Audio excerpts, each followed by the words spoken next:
think I've done a good job collecting private money lenders. Forte even says I have 500,000 to 5 million, depending on the deal. Now, if you're not a sub-2 student, this might become surprising to you. This is very common for sub-2 students. This is what we have in our group. We have people trained, ready to go that are lenders. We have people trained, ready to go that handle transactions. We have people trained, ready to go to close sellers. Sub-2 is an army of trained professionals. And more importantly, Sub-2 is an army of go-givers. Okay? So what I'm planning on doing with this challenge is right now, we've had an average of 1,300 people view this challenge and participate in this challenge every single day. The goal is to compound that next month, and we're going to try and go for 2,000 offers submitted in 1 month, in one single day. Do you think that's something that we as a group can do? Okay. Now the goal is I can't do a 2-week challenge every single month, right? I have other businesses and other things that I've got to do. I can't do a 2-week challenge every single month. Do you guys kind of agree with that? That seems a little bit crazy to take 2 months of my life or 2 weeks of my month every single month, especially with everything I have going on. It's crazy. So what I'm trying to do is my goal is we have my Sub-2 family, right? Everybody knows Sub-2, most successful mentorship on planet Earth, irrefutable, non-arguable. You cannot fight that at all. Sub-2 is full of leaders and go-givers. It's full of lenders. People have money. And it's full of people that understand transactions at a high level. It's full of closers. But more importantly, it's full of go-givers, people that are here to help you, even if you are not a student. Okay. Sub-2 is going to help run a monthly challenge inside of the free Facebook group. Okay. So if you are inside the free Facebook group, you are not a student, you're not a lender, you're not a closer, and you're just somebody that's new to real estate, we are here to help you. We want to change your life. What we want to do is we want to show you what we've done last week. We want to show you the basics of real estate. We want to show you how to make offers on real estate every single week. And as you make those offers, you're going to have some fears. You're going to say, what do I say? What do I do? What about the paperwork? What about the money? I don't have money to buy these deals. What about the buyers? Well, guys, this and all these worries get completely wiped out when you work with the Sub-2 crew.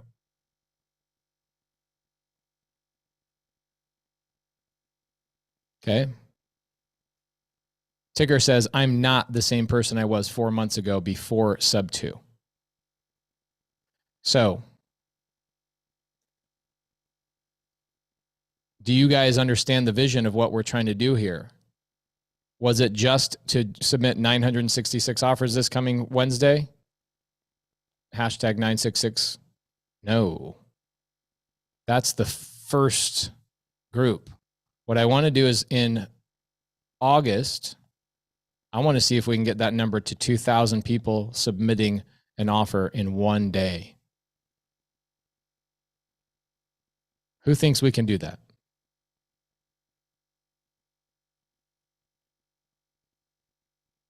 All right. So that is the goal. I want to teach you guys the basics of real estate. I want to teach you guys the understandings. What's a transaction coordinator? How do they get paid? Why do you need a transaction coordinator? What are the scripts of talking to sellers? What do I do? What is cash paperwork? Now, I will not teach you guys the creative finance paperwork. That's something that I equip my Sub-2 students with. It just takes far too much time and energy to do that with you guys. But my Sub-2 students are here to help you with that.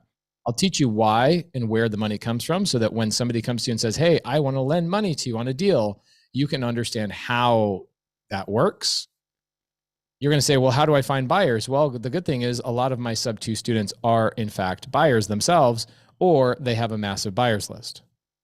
So as a collective group, what I plan on doing is I plan on making 50 teams in August. Okay. We're going to make 50 teams. In every team, there's going to be 5 to 10 leaders.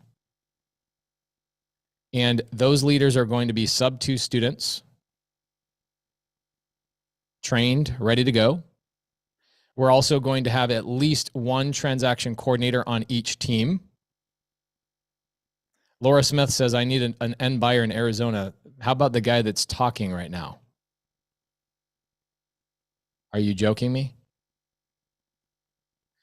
Okay, every single team will have a transaction coordinator on it. And also I will designate a few of the Gator lenders to each team as well as support and making sure that lenders are equipped, transaction coordinators are equipped, and sub 2 students are ready, willing, able for the people who are in the free group who need their lives changed.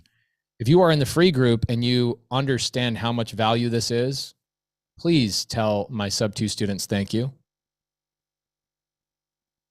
Please take a moment and show gratitude. If you've never had to pay a penny to me or anybody else, please take a moment and understand that free is free to you, but it wasn't free to the people who had to pay to learn, sacrifice their time, energy, years of their life to ultimately become one of these people to stand here ready to help you. All right. Now, what I want to do, we've got 650 people on Zoom, and I don't know what we have on YouTube, probably a very small amount of people because most people are over here on Zoom. Okay. We've got about 900 people between the two groups. Okay. So here's what I want to do. Does everybody understand the vision of what we're trying to accomplish? What I want to do is in August, we've got 4 weeks in August, okay? What we're going to do is we're going to carve out 3 days of every month. And we're going to run this challenge for 3 days where day 1, we're going to train the people that are brand new. They've never been in it before. Day 2, we're going to have some homework. And then day 3, we're going to submit offers. And the goal is, as a group, the goal is forget about how many deals we're going to do. We're going to make the most offers anybody has ever seen in a single day, every single month. And we're going to do that as a collective group. You're going to have leaders that are running your group. You need help? You got them. You need a transaction coordinator? You got it. We've been sacrificing and working our asses off the last several months to do this. You need a lender that has money? I'm telling you, my vision is unparalleled. So you want a sub 2 student that understands how to get things done? You got people like Carolyn and Myron who sent me one of my favorite text messages I've ever received. Thank you, Carolyn. I appreciate that. Made my wife all about cry. So thank you so much for that. You got some amazing people who sacrifice years of their life. So here's what we're going to do. Okay. I'm going to make it really hard to get into this challenge. It's going to be really hard to get into this challenge. It will be free. However, in order to get into the challenge, my 5 to 10 leaders per state will require you in the free Facebook group. You guys need, if you want to get into the challenge, your price of admission is to bring 2 people besides you.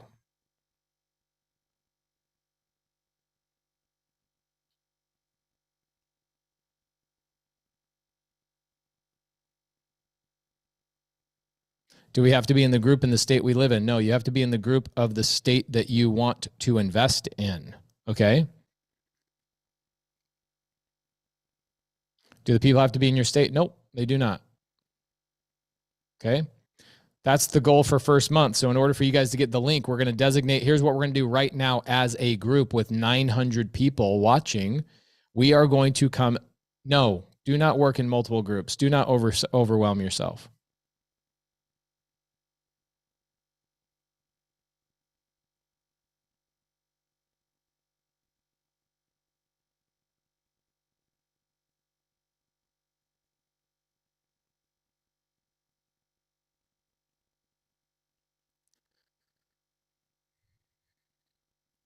Celeste DuPont says, This means everything to me. I've spent years thinking that flipping would never happen because my limitations with my teacher pay. This helps my family get into a house and my kiddos attend their dream colleges while we help them with living costs and so much more. The magnitude of your help has not gone at all unnoticed. Are my leaders ready to take on that responsibility? Give me a yes in the comments, please. Can I tell you the hardest thing I've ever had to do, that I've ever had to accomplish, is I had to attract 5,000 go-givers.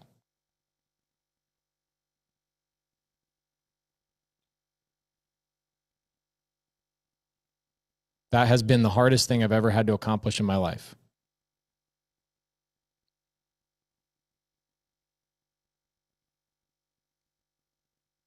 So we are at a point now in my vision where we are ready to take another step, where these 5,000 go-givers are going to now help people outside of our group, and they are going to help you with your deals. So here's what we got to come up with. One, we've got to come up with the date for the next challenge. Let's do that together. You guys okay with that? Second thing we've got to do is we've got to come up with a name for this thing. I think it'd be a lot more fun when we come up with a name for this thing. I'm usually really good at naming things, but I think if we're going to accomplish this amazing feat together, I think it'd be fun to name it together. Okay.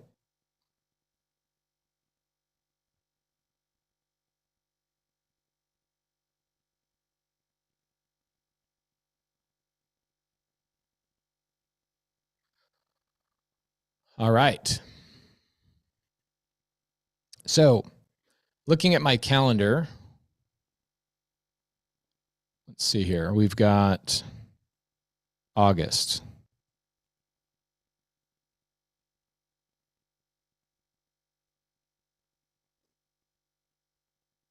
I think if we do them on Friday, let's see, I'm speaking so much in August. Hold on a second. Let's see what dates I'm not speaking. Just real quick. Sorry, guys. Got to come up with some dates, and then we'll get into some training.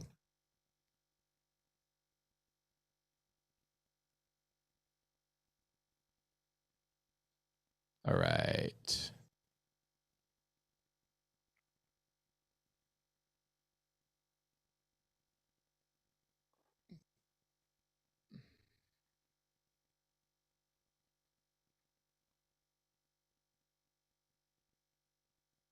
Unfortunately, I travel a lot for a lot of things. So August.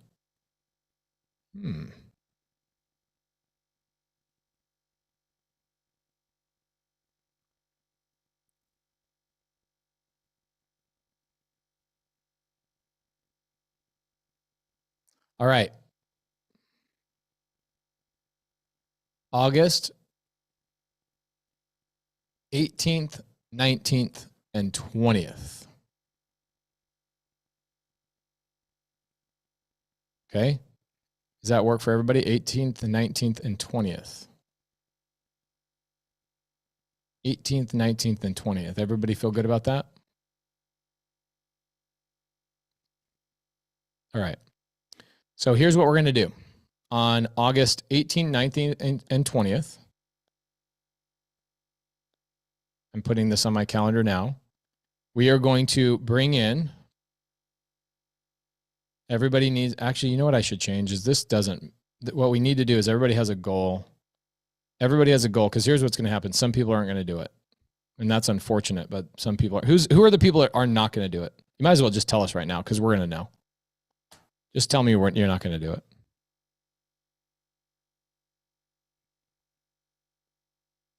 Peggy Stevens says, I'm in Orlando. I can't. What does that have to do with anything? Oh, she's in boot camp. Effie says she's traveling. Okay. Got it. That makes sense.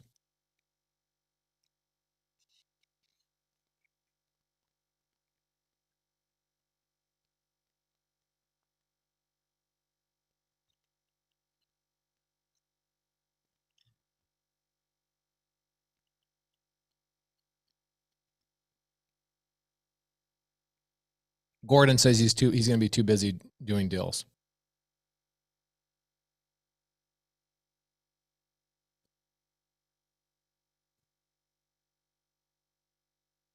Okay, cool. Who can commit to getting 5 people from the free group? I want this to be inside the sub 2, or I'm sorry, not the sub 2 group, but the free Facebook group. The Creative Finance with Pace Morby Facebook group. Everybody can commit to getting 5 people out of that group.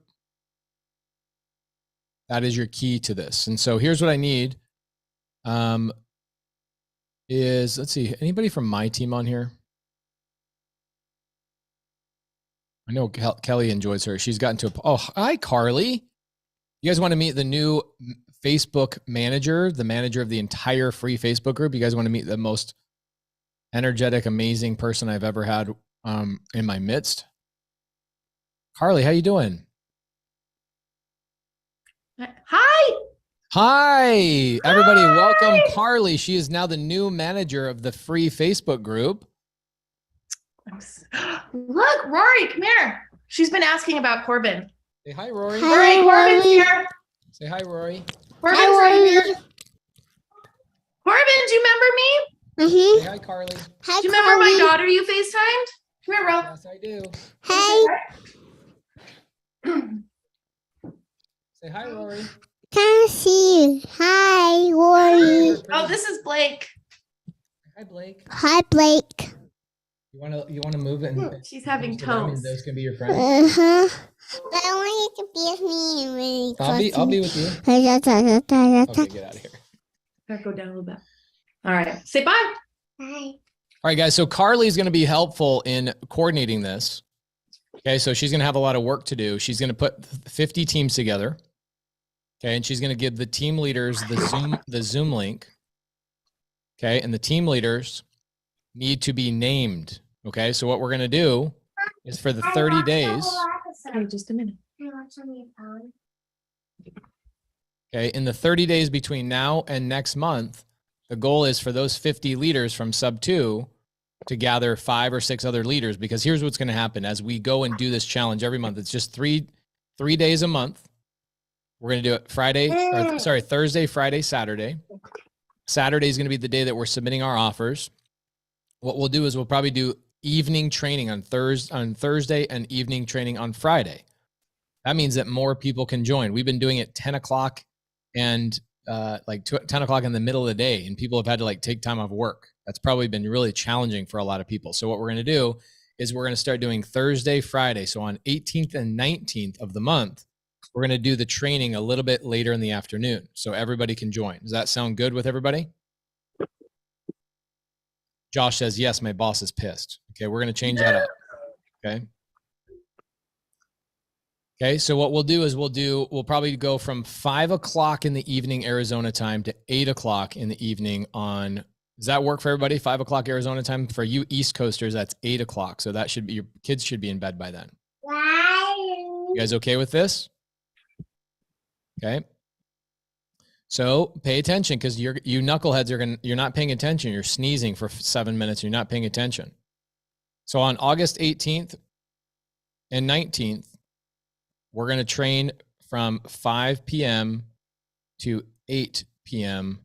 The only time zone that matters in the world is Arizona time zone. I'm so sorry.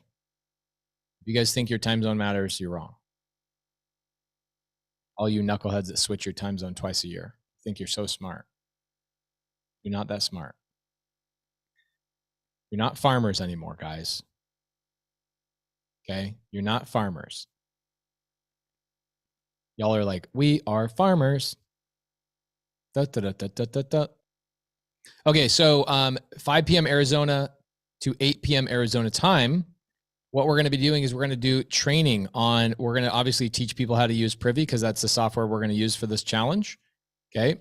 I really look at software that people use. They get batch leads, they get PropStream, they get all these things. And then anybody in here buys software because you're excited about it, and then a month later, you're not using it. Anybody do that? We're going to annihilate that crap. All the things that you guys have been really struggling with in your real estate journey, we're going to freaking annihilate that. Okay. Benson, is going to come in all the time. He's going to give us high level training on Privy. My goal is to crash Privy every single month. He thinks he's going to go buy new servers. Our group's going to crash it every single month. That's the goal. Carly's going to say, well, Pace, how do I know if I'm successful or not at this challenge? And I'll say, did you crash Privy's server? And she'll say, yes, we did. Okay. A worthy goal. We already did once. We already did once. Yeah, we actually crashed it on Monday. He got new servers from Amazon, added 2 new servers on Wednesday. We crashed it again. Okay. And what we're going to do is we're going to ask Benson to add new features every month. That's what's so cool about this is we're going to be the group that changes Privy every single month. Think about how freaking cool that is, right? He's already changing. You know how they have the eyeball and the info button right next to each other? They're already changing that as per our request. Okay, so we're going to change and help them crowdsource information. We're going to be their testers, okay? So the only thing that you'll ever have to pay for in this challenge is what? Do you have to join sub 2? No. Do you have to join Gator Lending? No. The only thing you'll have to pay for is Privy, but this will be the only challenge in the world that actually helps you keep the software trained, active in your brain, and we're going to change the game. What's great is nobody else is using Privy right now. It's like a brand new software. So like we're going to be so far ahead, light years ahead of everybody else. Okay. So here we go. So 5 to 8 p.m. on August 18th and 19th, we're going to train Privy on day 1. And what's going to happen is after you guys as an accountability group, we're going to come up with some rules, and Carly's going to help me out with this. We'll come up with some really cool graphics from my graphics team, and we're going to help you guys understand this. But what's going to happen is the leaders from sub 2, they need to do little micro Q&As after or before each day of the training. Okay. So you're going to have accountability group leaders that you can rely on when I'm not available. I'll be there every day of the challenge. I'll run the challenge myself with Carly, with Caroline, with Benson. We'll run the challenge. Okay. But our sub 2 students will be the leader. So if you guys are a sub 2 student and you want to be a leader of your group, who do you think you reach out to? I would reach out to Carly. Carly, do you have an email that we can give people right now? I know you just joined the team. You know. Carly@pacemorby.com. Oh, you already have an email? Yeah. Wow. Friday, Kelly got me hooked up with everything. Wow. Okay. So Carly's going to help build the teams. Okay. How cool is that, guys? We're going to have somebody help coordinate, communicate, everybody on the team. We're going to come up with 50 teams, and we're going to have internal prizes, okay?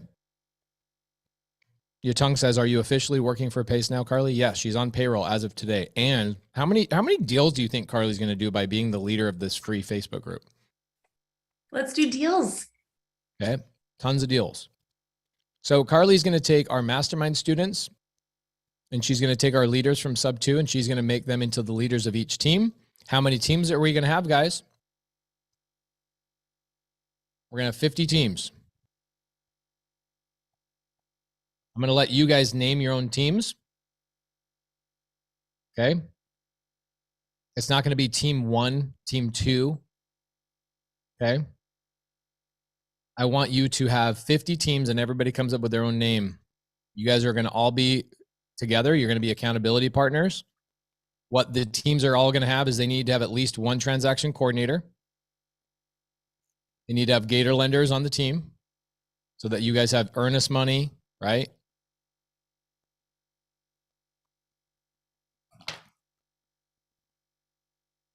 And then you're going to have obviously sub 2 closers, people who can close deals and get on the phone with sellers. And then we also have another team that we're calling the Dispo Titans that we're thinking about letting them into this next challenge. They'll help out, and they'll be on one Dispo Titan will be on each team that they can help dispo the deals, but I'm not quite sure they're quite ready yet. So I might not have them on there yet. Okay. What's going to happen if everybody's goal is to have about 100 people on your team on average. Okay. So you guys will hold your individual accountability groups, and then your goal is to grow that. If next month we need 2,000 people to submit offers and we have 50 teams, all you need, guys, are 40 people per team. Think we can do that and accomplish that? Nobody has to spend any more money. Nobody has to go join any mentorships. Nobody has to go join anything. You already have people that understand creative finance. You already have transaction coordinators. You already have lenders. Do we all have what we need? Okay. Do you think that is a worthy goal, everybody? Can we get 40 people per team to do this next challenge next month? Okay. So this next Wednesday, our goal is hit 966 on Wednesday is our goal. We're going to set a record. And then next month on August 17th, 18th, and 19th, our goal is to have 2,000 people in the challenge. And they're going to make so much effing money because what we're going to do is 2,000 people are going to submit offers in one day on Privy on the 19th. Okay, that is the goal. All right. Oh, it's 18, 19, 20. Sorry, my bad, guys. I apologize. Thanks for keeping me honest. I appreciate that. 18th, 19th, 20th. Okay. Do the subscriptions actually happen on Privy? Oh, do the submissions happen on Privy? Yes, they can. They can, but they don't have to. That's the thing. Okay. Yeah, really. I don't feel bad for North Dakota. We have the king of the North up there. Okay. Who do I contact to join the California team? Well, you email Carly. Carly's going to start putting a spreadsheet together today. She didn't know she was going to be doing this. She didn't even know she was going to show up to the Saturday training. And this is welcome to work, living in Pace's world. Heaven help you. I'll put my email address in the chat too. It's Carly at Carly at pacemorby.com. I'm going to stop the chat for just a moment so you guys can take it. Carly at sub2. Gosh dang it. Sorry. I have some people with an. I know. Pacemorby. Okay. So it's in the chat right now.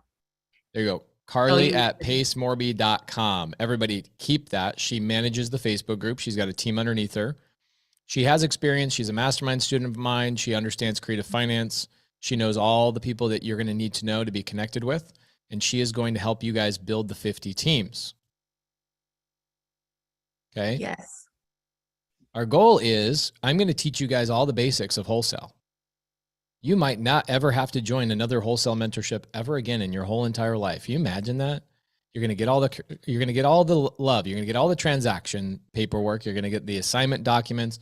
You're going to get the education. You're going to get the love. So you guys never have to spend another dollar trying to learn wholesale. We're going to do that all for free in a creative finance with Pace Morby Facebook group. We're going to teach you all the fun stuff.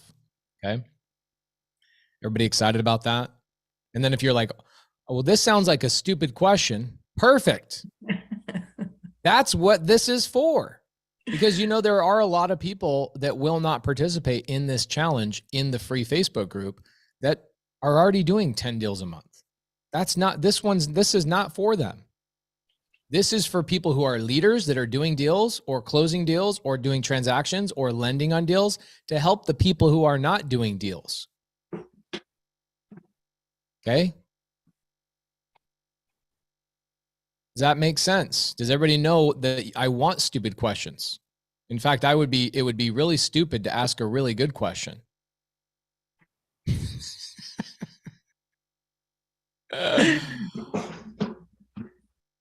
Okay. So here we go. We are we all on the same page? Somebody's going to go, I'm lost. This is why we break it up into accountability groups. Mazine says, I have a question. Perfect. I can almost guarantee you has nothing to do with what I'm talking about. It's probably like, so I have a deal and there's a grandmother involved and there's a such and such and such. And you're going to deviate me from what I'm trying to talk about, aren't you? Let's test the waters. Mizine Bilal, how you doing? Hey, Pace, how are you doing, man? I'm good. How off base is your question? It's not not off base, too off base, but like I just wanted to, get clarification on this upcoming challenge. Okay, cool. Right. Then you're right on base, bro. Let's go. What do you got? Right.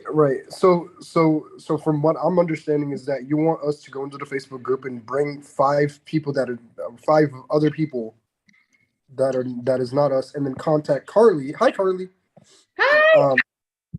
And to contact Carly to get everything set up. Is that correct? Yeah, so that's what a great question. You could not have been more on base with that question, bro. Thank you, Pace. I really appreciate it, man. What a great question.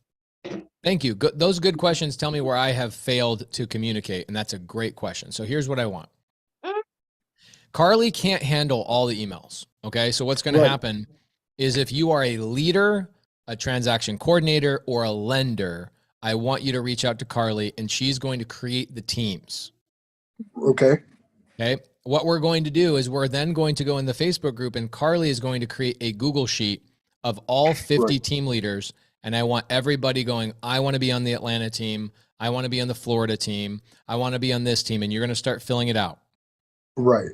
Okay. Does that make sense? That spreadsheet has not been created yet. It will be created sometime this coming week. Okay. Okay. Right. Because everybody's going to say, where's the sheet? It doesn't exist yet. Okay. We're coming up with these things on the fly. Okay. Okay. Maria Willer says, thank you for that wonderful, bro. You could not have been more on base. Everybody loves the question. Okay. Now what will happen is people will come in, they'll fill their names up on the sheet. Okay. Right. And then here's what's going to happen during this coming week, as everybody settles into their team and we get the 50 people, because this challenge, the one we're doing, the 966 challenge, the elephant challenge we're in right now. Right. We're going all the way until next Friday. Okay. Okay. Yeah. So there's going to be a lot more clarification as we move on. The spreadsheet will be created, all that kind of stuff. So what will happen is you're going to get to know who your leaders are. You're going to get to know who your people in your bigger group is. And then in order to get access to next month's challenge, you have to bring 5 people. I don't care if they're from the free Facebook group, they're from a YouTube comment, a different Facebook group. But what we need them to do is come in and join your accountability group for the upcoming challenge. You need 5 people to get the link. Does that make sense? Right. Yeah. 5 other people that are not in this meeting already, right? Yes. 5 people that are not in this meeting yet. Okay. Cool. I can do that. I can definitely do that. I know you can. All right. I'm trying to think if I have any other more questions since, Give me one that's off base just so we can balance it out.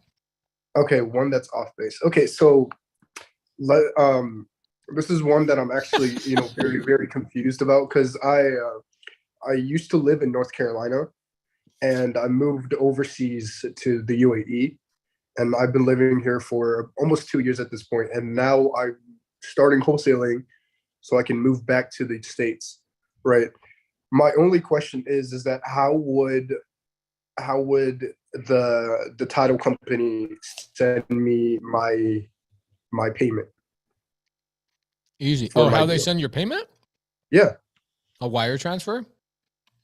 Right. Okay. And with that, like with the wire transfer, they would need like the name, the routing number, the bank, and everything, right? Yeah. You want to watch me send a wire transfer right now? Yes, please. You want me to right now?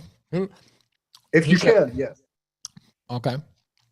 Because I want to understand how this works. This is the most off base question I've ever gotten. I'm sorry, Base. Okay, let's do it. All right. I love this. This is great. We don't recognize this device. Okay, hold on. Hold on. I got to get a thing in here. Hold on.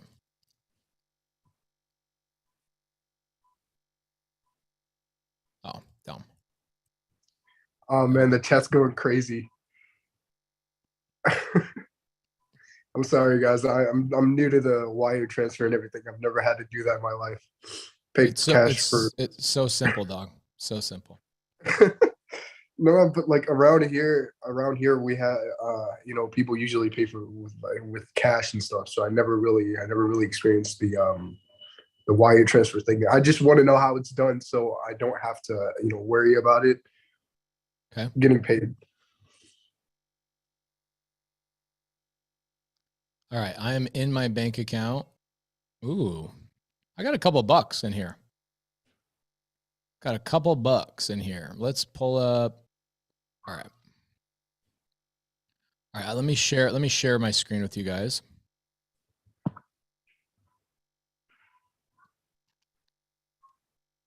Okay, so this account, I've got about 30 accounts, but in this account, I've got about 850,000 bucks. Okay.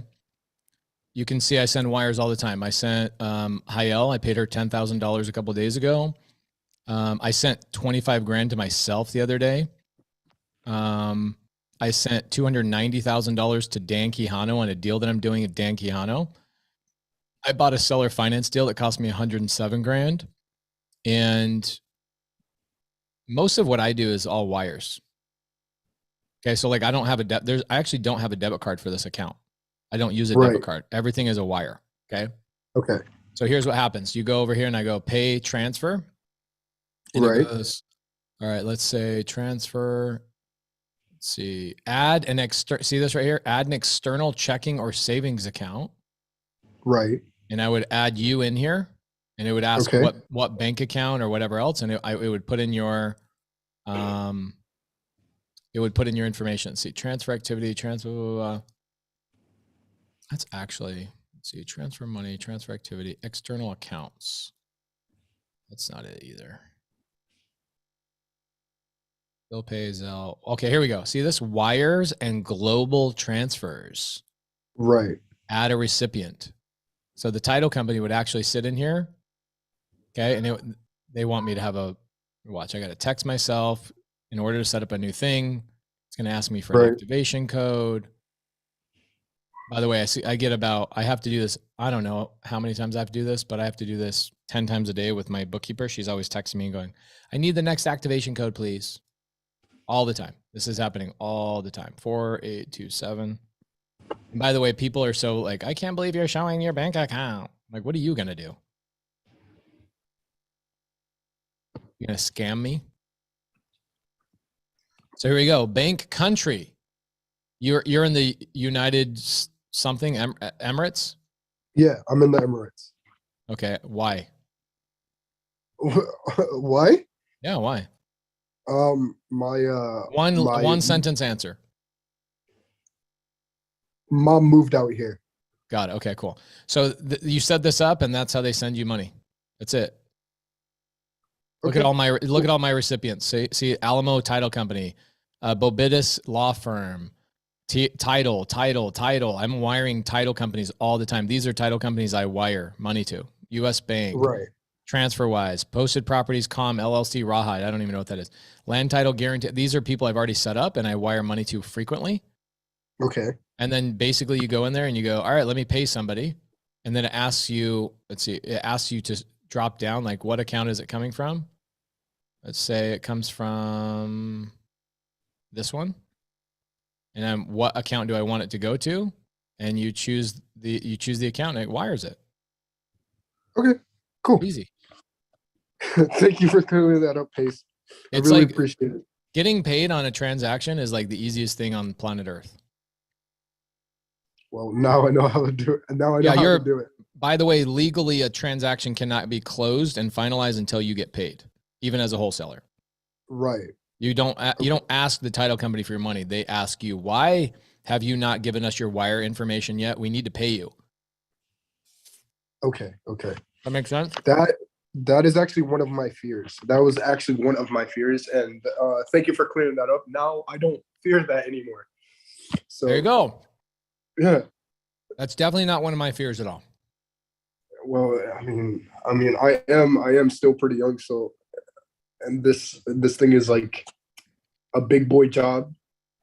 compared to everything else I've done. So it is a little scary sometimes. Okay, hold on. I'll even show you this. Hold on. This will be good. Sorry, I'm eating an apple in front of you guys. I'm sure you're all hungry. Say, I have a lot of wires, like yesterday, right? We wire a lot of money. Right. Let's see. Wire away.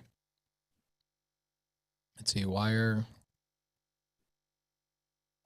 info maybe.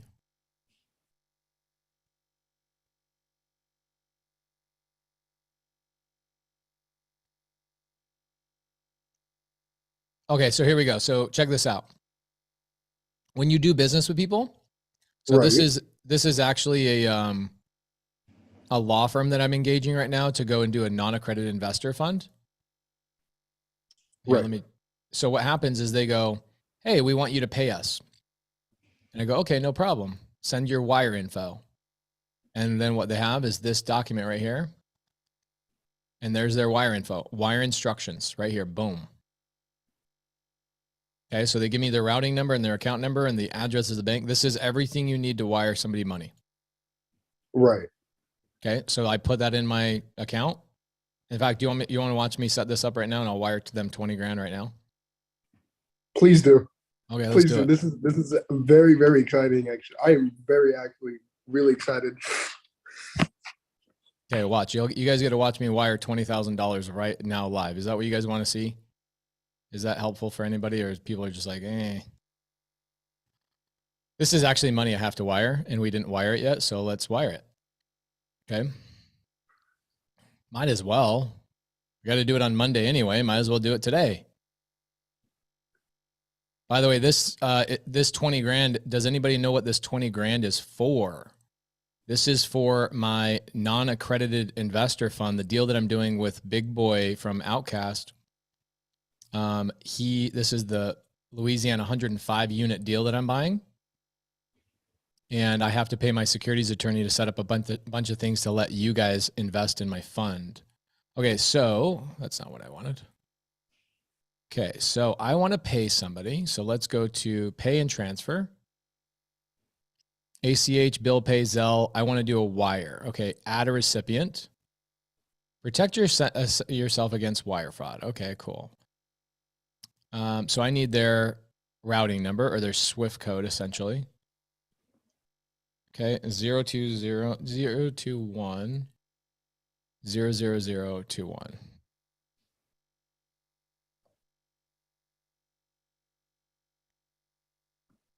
Okay. So you see how that auto populated? Yeah. That SWIFT code or that routing number is a very specific one. So it actually pulled up the right address. That is the right address. I'm double checking it. Okay, so we're good there. So I'm going to put the account number there. The account number. And by the way, nobody can do anything with your account number. Right. The only thing people can do with your account number is pay you. So if you guys want my account number, I'll give it to you. I'll give you my account number, my routing number. I'll give all of it to you. You can't do shit. Okay. I probably have some Somalian pirate on this Zoom with me right now. It's great.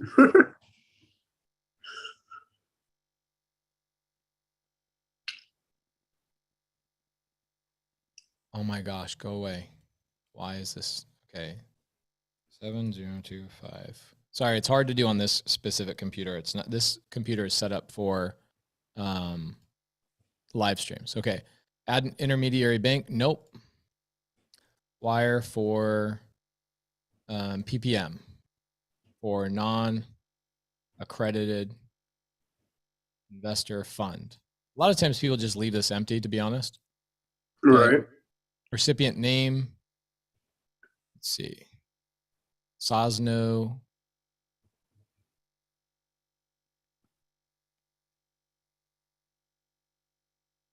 Okay, Sosno and Associates. Okay, their address. Sorry, guys. I don't know if anybody cares about this, but hopefully this is helpful for somebody. This is, by the way, the title company does the same thing when they pay you and they go, how do you want to get paid? You go, I want to get, well, wire transfer. And they go, okay, great, no problem. Give us your wire information. So you go into your bank account. Your bank account has your information on it, your wire info and all that kind of stuff. Right.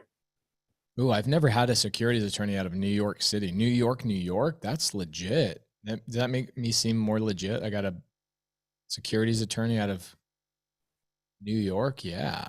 Zip code 10011. Okay. Message to recipient. Let's do this. Is that professional? Okay. Oh, they don't want me to have exclamation points. They don't want me to be so enthusiastic about the money I send, apparently. Okay, did everything look okay? Yep, this all looks good. Like it. Okay, awesome. I'm feeling good about it. I'm going to add the recipient. Okay, so now they're at Summit. Now I'm going to schedule a wire. Okay. Right. So I now have Sosno and Associates is who I just set up. I've got my account that I'm going to send $852,000, and I'm going to send $20,000 to them. Oops, not 200 grand. That wouldn't be good. Okay. And make this repeating wire. Hell no. Okay. The problem is wires don't go out on weekends. Okay. So you see how it auto populates for the 25th? Wires only get sent on Monday through Friday. Okay. Boom. How about if you don't let me do the expletives, I'll say boom, shakalaka. Is that professional to write to a securities attorney that is going to help you raise $5 million? I'd say yes. Okay. Got it? Right. Does everything look okay? $20,000 going out to them, Sosno and Associates. Yep. All looks good. Schedule the wire. Are you sure you want to send this wire? Yes, I do. Okay. So now this is why you can't just take my money, is because I have to get a text message to me, my cell phone, which I just got. And I put the identification code in there that I received, and it's very specific to the thing that I'm doing in this moment.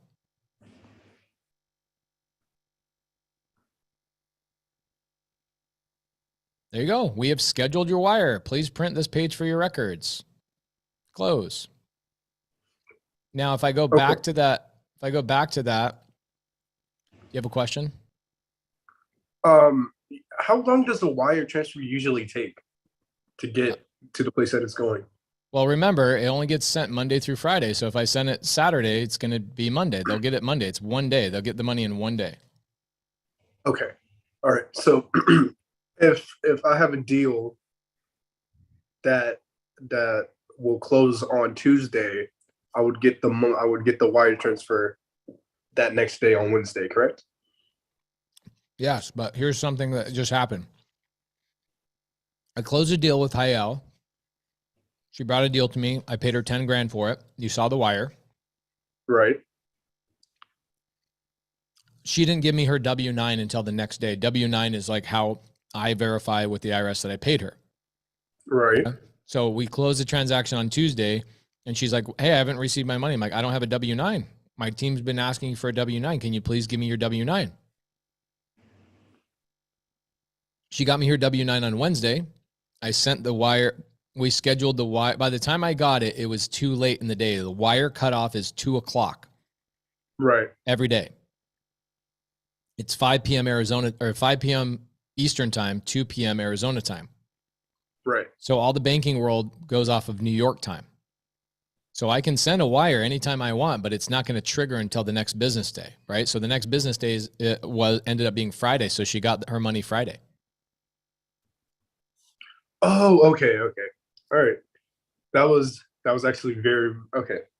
Well, thank you, Pace, so much for clearing that up. I'm sorry that it was like, a stupid question. I should have known this, but I don't think a lot of people know that, to be honest. Was that beneficial for anybody else?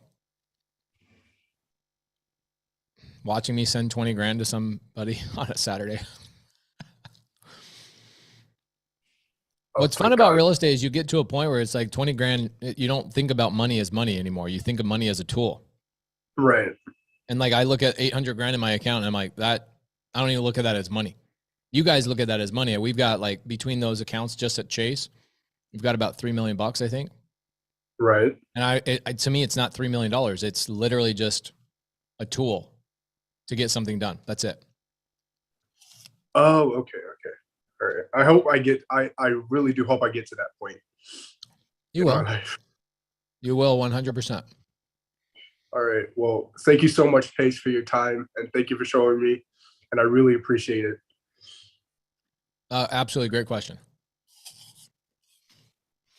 Thank you, bro. I really appreciate it. Absolutely. Bye. Bye-bye.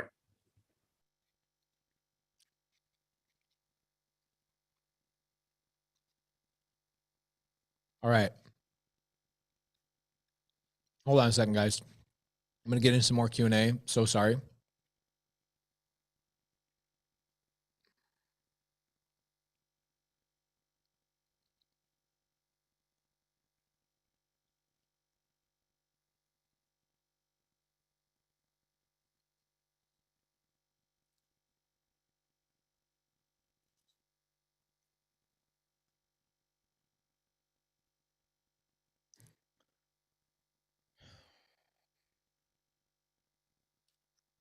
All right, there we go.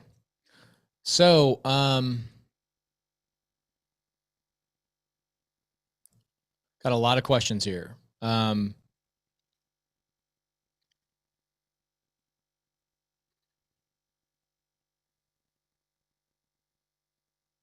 everybody understand that what we're doing? Everybody on the same page? We all understand the goal.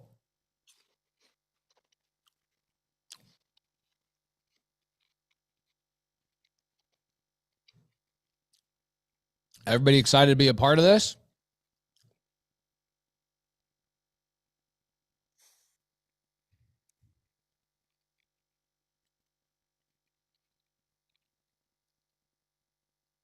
Well, you never know. There's always a hater. When you have this many people, there's always a hater. I'm just waiting for them to make a comment so I remove them.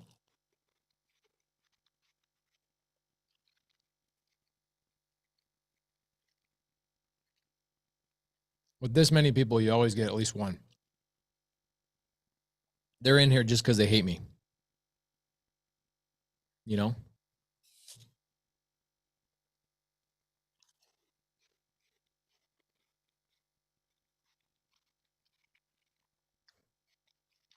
Thaddeus, how can I help you? How you doing, Pace? What's up, bro? Hey, so listen, I'm an agent, and I've been seeing other people, other wholesalers, saying that they post their acquisitions on MLS, like off-market acquisitions on MLS by themselves. A couple other people I've seen say they've done it where they hired an agent and they put it on MLS. Because I'm an agent, I'm just wondering how can I do that myself? How can I get off-market acquisitions, then post them on MLS? Like, who do I represent in that situation? Okay, so here's something that real estate school never teach you. Equitable title. Okay.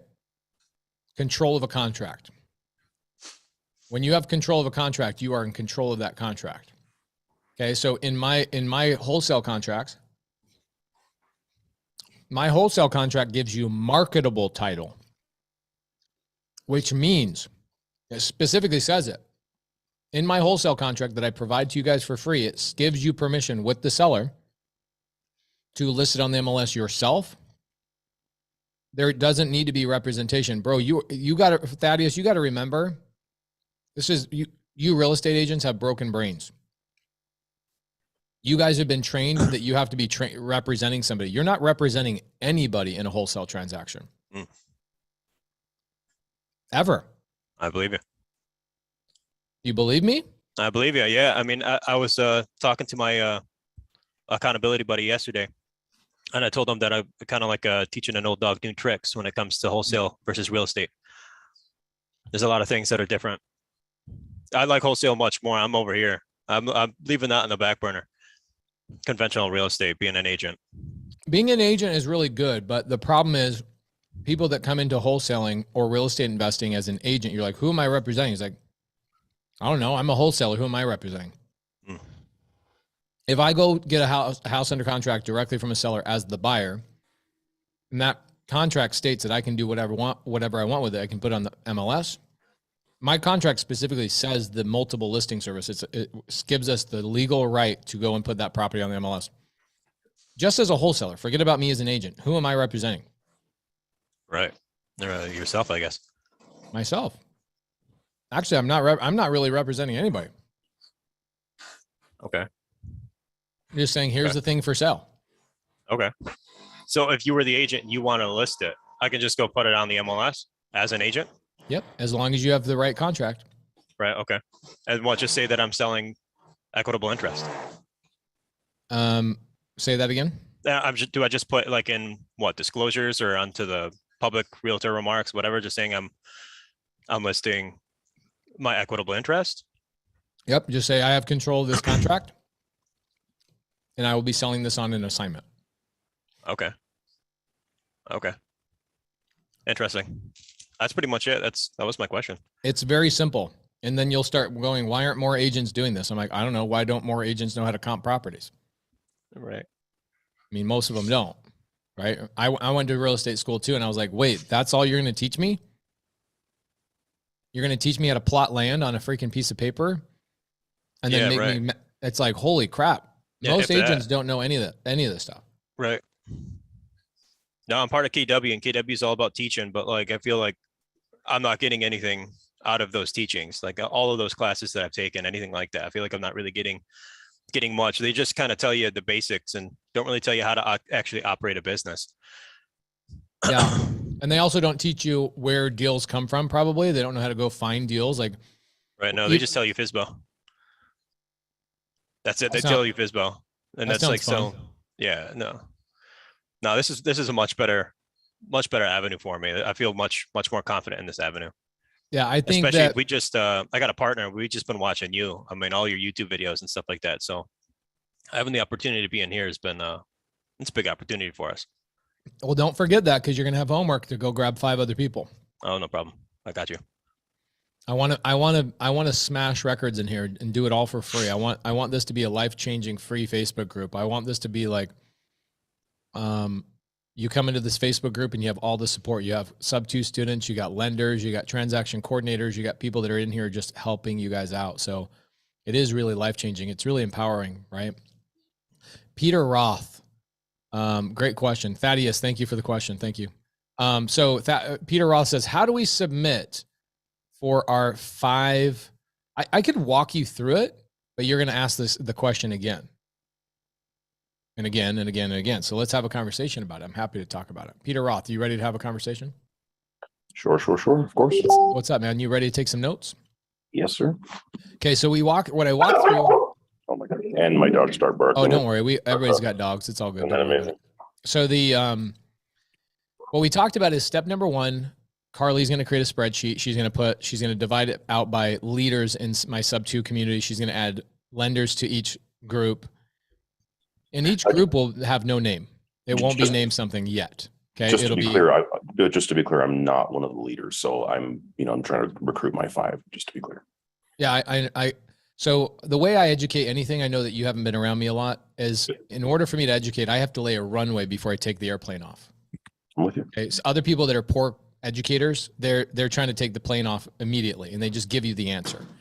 If I just give you the answer, you won't understand the whole nuance. And so I'm trying to give you the runway before I give you the answer. Okay. Cool. So, and it might be, me reiterating something I've already said. It might be me being redundant. Sometimes that's needed. And I know the question you're asking. I appreciate you clarifying that. And I know you're not a leader. I totally get that. You're going to be submitting for your 5. Your question was, Pace, how do we submit for our 5? Totally get that. Thank you so much. So the question, I got the question. Here's the answer. Carly, who runs the free Facebook group, who's going to be coordinating the team to make sure that this is all done and people have questions answered and, commonly asked questions are done and all the other things you can imagine that goes on behind the scenes for stuff like this. Carly's going to do that. Carly then is going to create a Google sheet And Carly is going to grab the leaders because Carly is in sub 2. She knows the leaders already, right? She's already in that culture. She knows who they are. She knows the transaction coordinators. She knows the gators as well. So she's going to create those teams based on states for the time being. Okay.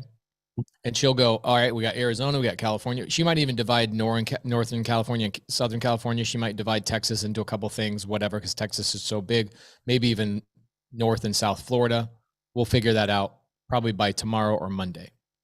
Once that Google Sheet is created and all the leaders are indicated, what I'm going to do is release that during the Elephant Challenge on either Monday or Tuesday of next week, depending on when that Google Sheet is ready. Everybody on that group will go in and go, all right, I know who my leader is. Your job is to communicate with that leader and say, I've got my 5 people. Here's who they are. And that person is going to get you the link. Okay. You're going to submit that through the Google Sheet. So what's going to happen is you're going to essentially be a sponsor of 5 people in the challenge, right? Mhm. So what you're going to do is you're going to come in and then you're going to have the names on the spreadsheet that are your 5 people you're sponsoring.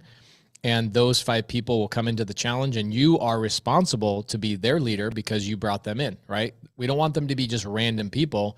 We want them to be people who are, yeah, they can be somewhat unknown. That's okay, right? You're making new friends and whatnot, but you don't want to just grab somebody's name out of the Facebook group and go, oh, I'm going to invite that person. It's like you need to make sure those people know what they're getting into, if that makes sense. For sure. Do we need to grab anything special like cell numbers, email address, anything other than just their name? I think a name and an email would be super helpful. Then that way we can send out everybody their link because we're not going to make them go get 5 people until the following month, right? Then their job is to go get 5 people. Cool. Great question. Really, really great question. Was that helpful to give that clarity to everybody? Thank you for that, Peter. Thank you. All right, cool. Stephanie Britton, I saw you had your hand raised yesterday. I'm sorry I didn't get to you yesterday. How can I help you? Hey, Pace, and let me start my video too. Yeah, she knows me too well. I love the video. What's up? How you doing? I'm doing well. Thank you so much. And let me just go ahead and give you your flowers. Thank you so much for the gems and all the keys Yes. that you have provided. Yes, because they are keys.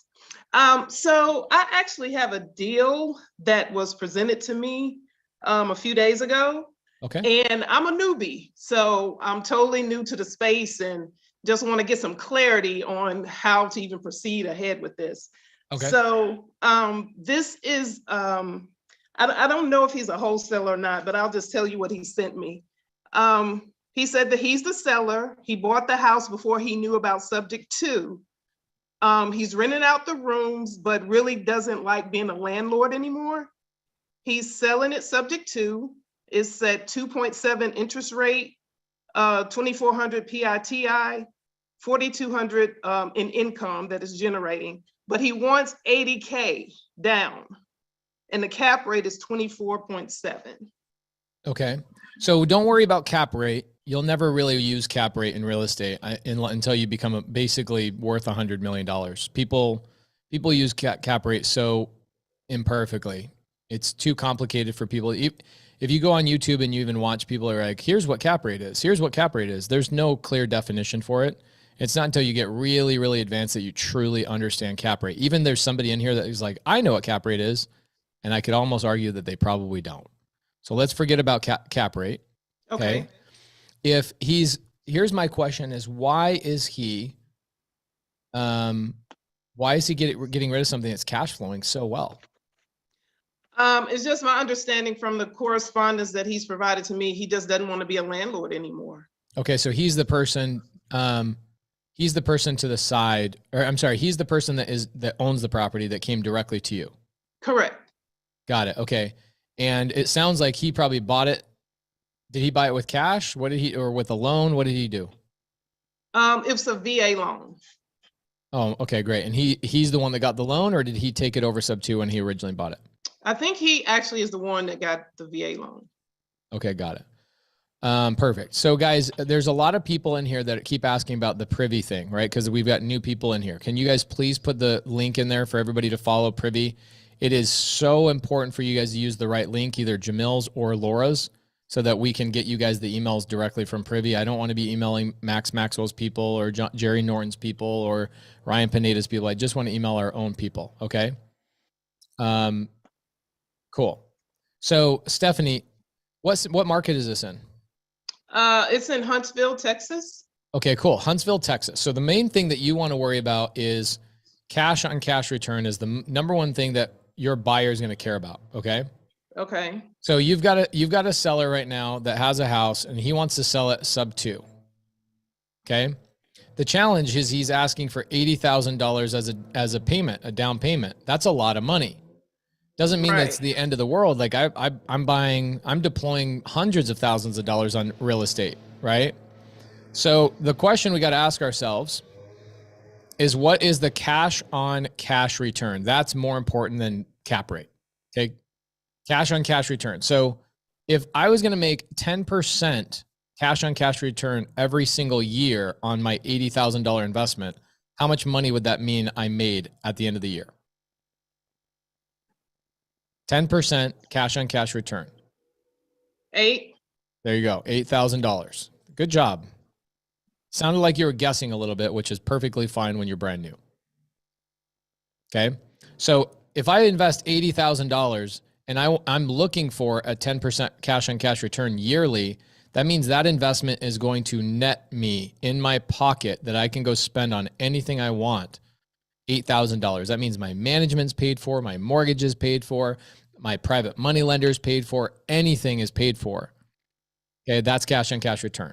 Okay. Okay. So what I would look at is, he said his PITI is how much? 2,400. Okay. $2,400. That's how much he is paying on this thing.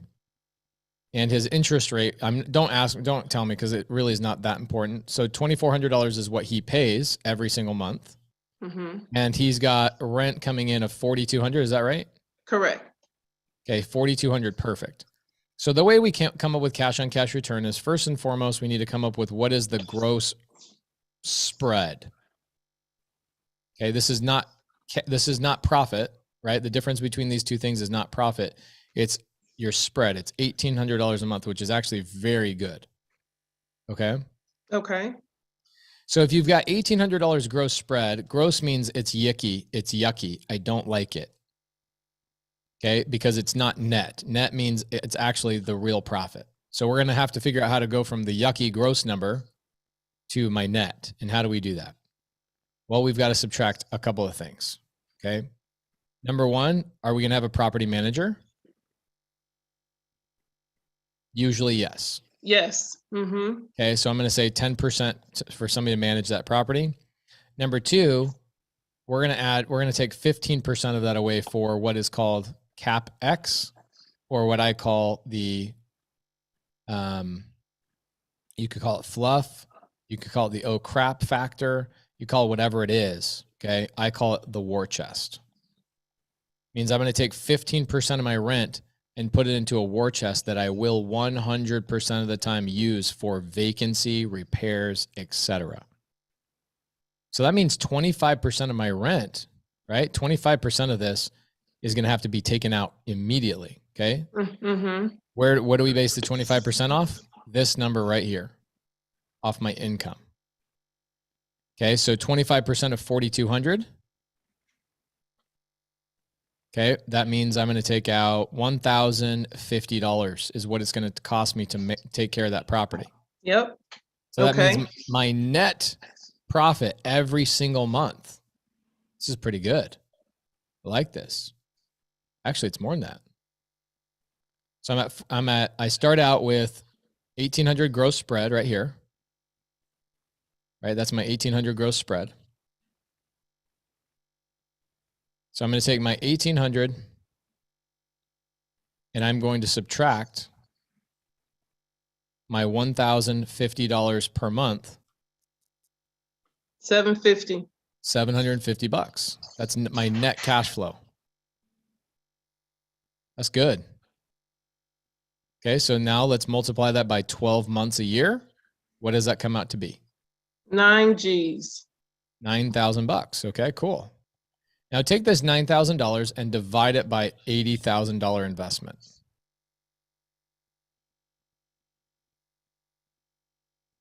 Okay, I got Well- 0.1125. There you go. So that's 11.25% cash on cash return. That's how we come up with cash on cash return. That is the only thing that matters in single family investment. Cap rate does not apply to single family investment. Do not, if you guys are out there in the world, do not use cap rate for single family investment. Okay, awesome. Okay, so let me add one more tangible to this. So in looking up the property, No, guys, it's not Stephen. It's not a single family. It's not a multi-family. It's a single family home, right? Is that correct? yes, it's a 5, I think 5.3, 5.4. But Okay.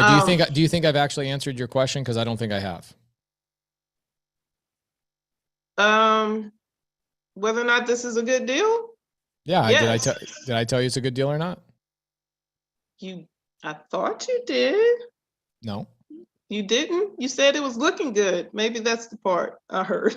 I mean, what I'm trying to say is that it at least has cash flow. A lot of times people bring a deal to the table and it's breaking even on cash flow. And then they're saying, what do I do? Okay. Mhm. Most investors in the world right now are looking for a 12% cash on cash return. Okay. Okay. You're really close. And so essentially what you're doing is this $80,000 is actually, this is the next step. Okay. Mhm. That $80,000 down, guess what it does not include? Let's talk about this. What I showed you is how to come up with cash on cash return. If you bought this deal is 11.25%. It's pretty decent. I don't hate it. It's Mhm. decent. It's not the goal, but it's decent. Does this $80,000 include you getting paid? No. Oh, damn. Okay. Well, that's going to make it tough. Let's say you add $10,000 to it. Mhm. Okay. What about closing costs? That's going to be another $5,000 to $7,000.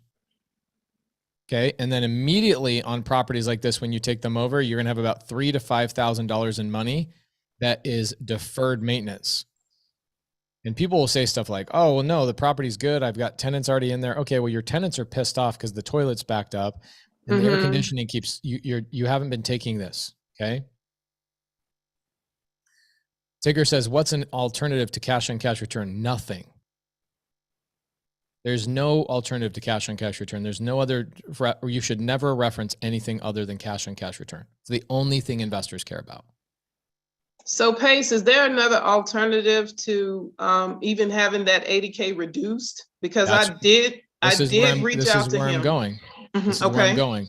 Is in order for you these things to still stay in place, for you to make your $10,000, right?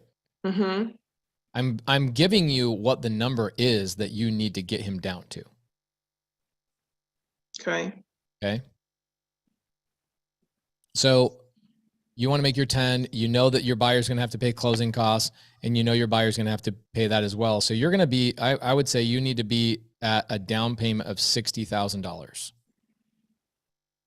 Okay. If you could get his down payment to $60,000 and then add $10,000 for you and then add $10,000 for the other miscellaneous things like closing costs and deferred maintenance, then your buyer is investing $80,000 truly into the deal and is achieving an 11.25% cash on cash return. Okay. Got it. Does that help you understand that? David Dressen, please stop trying to confuse people. It does. So let me ask if this plays a role in this formula. So in looking up the property, I see that he has negative 40K in equity. In creative finance, we don't care about equity. Okay.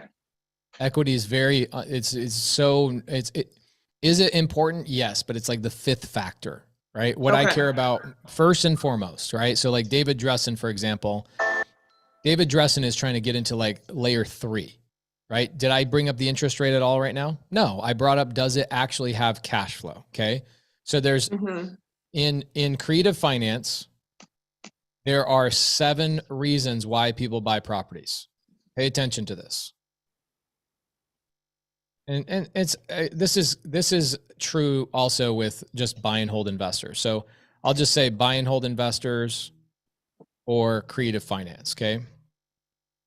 The first reason why we as buyers buy stuff is why? So we want to make money. Cash flow. So what did we just figure out? We figured This out is the cash on cash. Right. So I figured out what our true cash flow. What is our true cash flow on that property? Is $750 per month $750. net.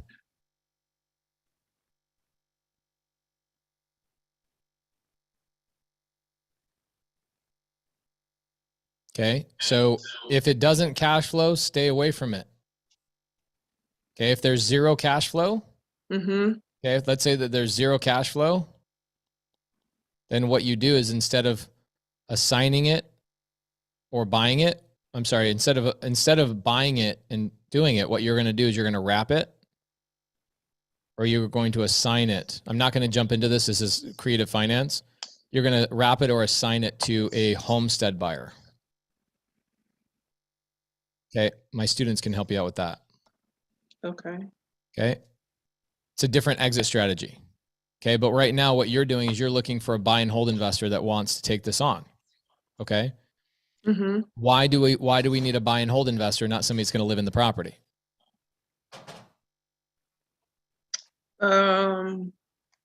Because there's already tenants in the property. Okay. I'm not gonna buy I mean, Stephanie, are you gonna buy a property where tenants are involved in it at a homeowner and then kick those people out? Or are you like, no, I want to buy a house that's vacant so I can move into it? I want to keep the tenants. Right. So that's a buy and hold strategy. So if I'm going to keep the tenants, then cash flow is very important to me. Correct? Mm-hmm. Correct. Okay. All right. So cash flow is super important. The next thing is I care about appreciation. Okay. The value of the property going up. Mm-hmm. Okay. The next thing I care about is depreciate. Actually, I should switch those. I'm sorry, guys. I care way more about, I'll put these in order. Okay. Care way more about depreciation. Stephanie, do you know what depreciation is? The decrease in value. No. What? That's one definition of depreciation, but depreciation is actually your tax benefits of buying a property. Yes. Okay. Okay. So the IRS looks at your property and says, we're going to reward you with a tax write-off for owning property. Okay. Okay. I'm not going to teach you about the depreciation today, but then the next thing we care about in this order is we care about pay down. What does pay down mean, Stephanie? It means now I care about the interest rate. I now care about the interest rate because that means that my mortgage is paying down. Who's paying down my mortgage? Am I paying it down or is my renter paying it down? Renter. There you go. But if I have a 10% interest rate, it's a lot of interest. I'm paying a lot of interest and it's going to be really hard for me to pay that mortgage down, right? Mm-hmm. The next thing I care about is appreciation.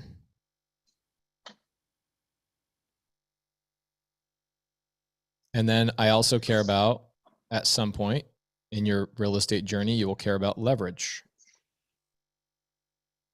I can use the equity in my properties to buy other properties, and there's all sorts of gangster things you guys can do at that point. And then the sixth reason people buy properties is for the story. If you're an influencer, that's one of the reasons why sometimes I'll buy a property just because it has a good story.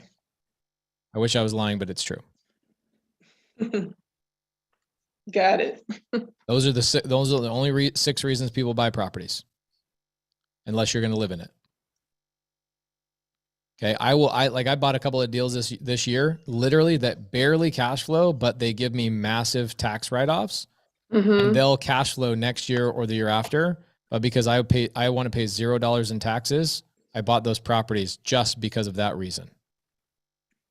Okay. And why am I telling you all this, Stephanie? Is because if you've got a deal, you need to find a buyer. And you need to understand why buyers buy things that you're trying to sell. Does that make sense? It does, but can I be the buyer? Yeah. Here's how, okay. You want to be the buyer? Yes, sir. Okay. So here's how you become the buyer of something like this. Okay. You've got this guy that wants to sell this deal to you sub 2. Okay. Mm-hmm. You can, by the way, pay yourself up front by buying the deal.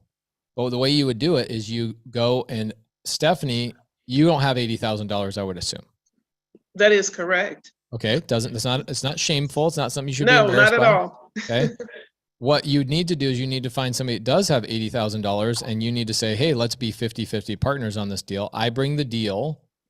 I bring the deal and you bring the money and I'll be your partner. This is why my sub 2 community is so powerful, is because they're doing this all the time. One person brings the deal. The other people bring the money. Okay. Okay. And now you guys are 50-50 partners. Okay. So that's one way to do it. Another way to do it is you could be really good at negotiating, which I imagine right now you're not going to be good, is that you would tell what's the seller's name? Carson. Carson. Okay. So you'd say, hey, Carson, I would be happy to give you $80,000 down. Would you be willing to seller finance your down payment to me? A lot of people don't even know you can do that. So you're taking over his monthly payment. What's his sub 2? How much is his sub 2 loan? How much? I think it was 411. Okay. $411,000 is what he owes on this deal. And you're going to take that over sub 2. Then he's got an $80,000 thing that he owes, that he wants just to get his cash out and do it. What you can do is you can ask him, hey, seller finance it to me. And I'll make payments to that. And I'll make payments to that. You could do that too. You just have to be good at negotiating. Okay. Okay. So if you need somebody to help you negotiate with, I call sellers for my students all the time, but where would you go if you need one of my students to call a seller for you and work that out? Well, I actually already have linked up with one of your sub 2 students. Okay. And so I've had conversation with him, but I think I may need to link up with Find a student in my someone program. else. Find a student in my program that's been in my program for 6 months. Okay. Which one of my students can help her out and get on the phone?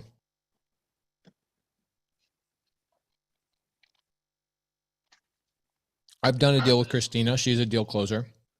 Carolina Allen is the shit. Ramon's awesome. Okay. Okay. Saving chat right now. Leo Aguirre's awesome. Austin Marvel's awesome. Yatung is awesome. There you go. Carolyn and Myron are awesome. I'm doing a $3 million deal with them right now. Okay. So a lot of this just has to do with you working with people that have been trained by me. Okay. I'm not going to call, I won't call sellers for non-sub 2 students unless you're selling me the deal. Got it. And you said, where is the deal again? Huntsville, Texas. It's literally right across the street from North Sam Houston College. Okay. So the rentals are for college students. Where's Huntsville? It's north of Houston. Okay. Cool. Leo Aguirre would be a really good fit for you. Okay. Okay. Okay, that was fabulous. I appreciate you, sir. You're awesome. I know. I wish I knew 15 years ago. It's Good job. okay because you know now. That's what's important. There you go. Good job. Great question. Anybody learn anything on that?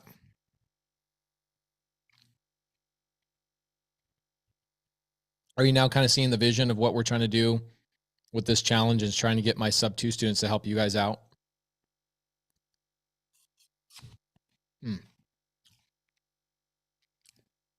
Oh crap. I got a call real fast. I'll be right back.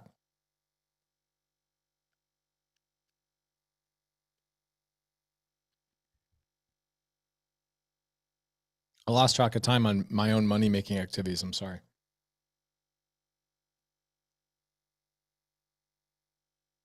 Positive either. It's just kind of a mutual relationship that works for both of us. Hey, Pace, how are you?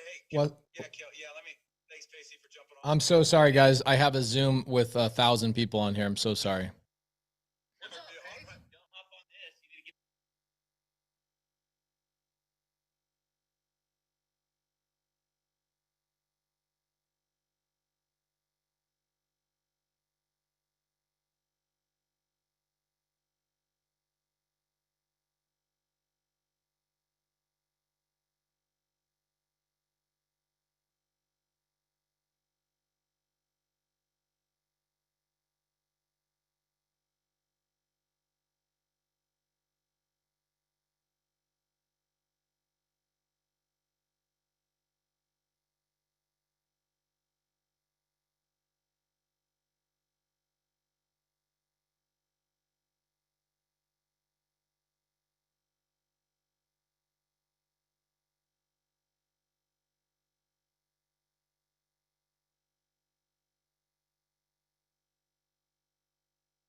Hey everybody, I'm on a Zoom real quick with Tommy and Steve from Prime Corporate Services. Can you guys give them the love that they deserve? Tell them you guys are happy Prime clients. Dude,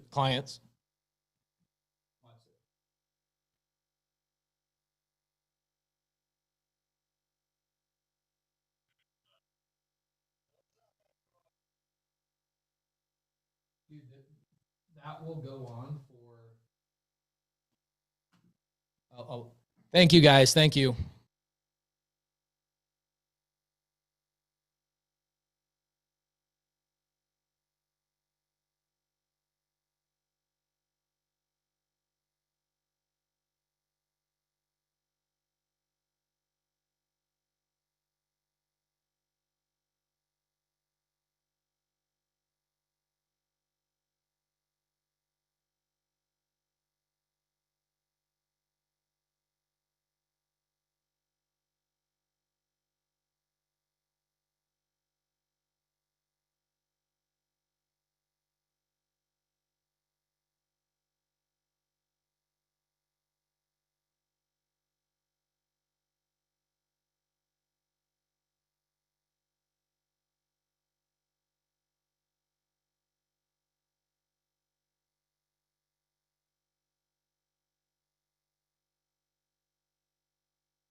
All right, guys. So sorry. So sorry.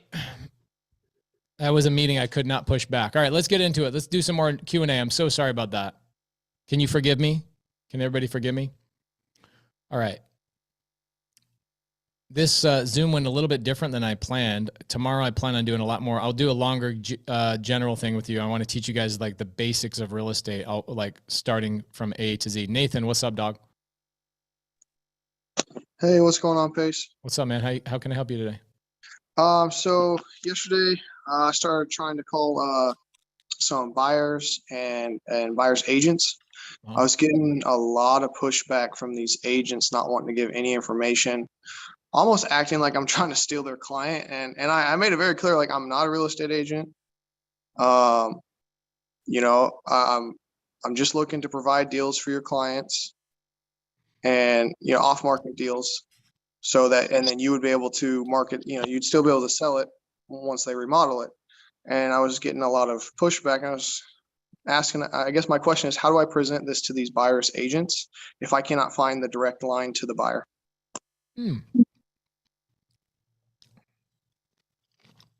Great question. I wonder why they would get defensive about that. I mean, I know that's their commission. I mean, I know the answer, but I don't know how You to have somebody I can call? Give me the one that was the most hateful. I'd have to get on my computer, and my fiance's on it right now to get the information. I would love to talk to one of them. Okay, give me 1 second. Hold on. Okay.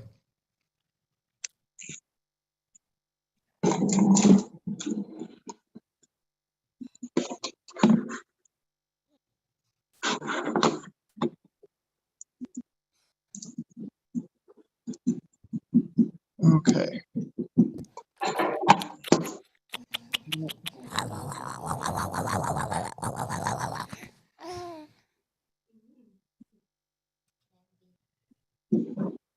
I think she's happy. Just leave her there.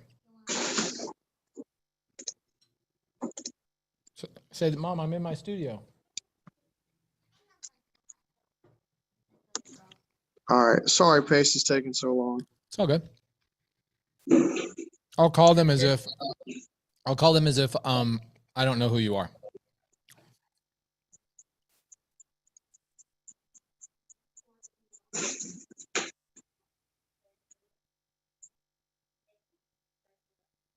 No, just that. All right. So I actually did not get a hold of this agent, I don't believe. Okay, then I'll call the one that you don't want me to get a hold, that you didn't get a hold of. Kenneth Colum. Okay, he said this is why I love Prime Corporate Services. He says Kenneth Colum, watch how fast you're going to get a call. Okay, watch this. I'm going to get somebody to call you in, I don't know, let's say, let's time it. Okay, not until go. Let me send a text message.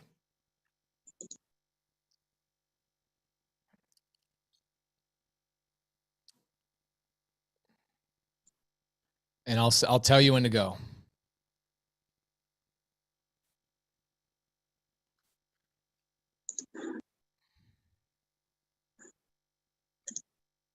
I'm just sending a screenshot to somebody on the team. It won't be 1 minute and 35 seconds, but it might be four to 5 minutes. You time it, okay? If you guys are not with Prime Corporate Services, oh my gosh, what are you doing with your life? You guys want to know that call I was just on was somebody, oops, it's not Prime Corporate Services, it's Prime Corporate Services. primecorporateservices.com/pace. I don't get paid for that, but it does track back to you guys, which is great. All right. So Nathan, what do you got? Okay. So I have Sebastian. Okay. And his number is going to be 703. Okay. Hold on. Sorry. Oh, no, you're good. Okay. 703. 929. Okay. 3395. And the property he listed was 5726 Bugler Street.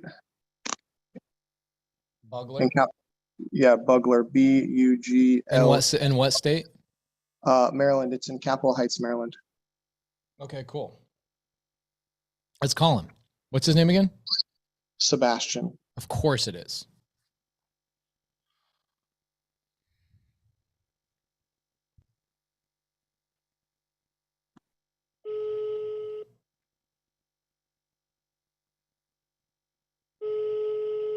Is he out of the country? I have no idea. He said he'll call me later, and then he never did.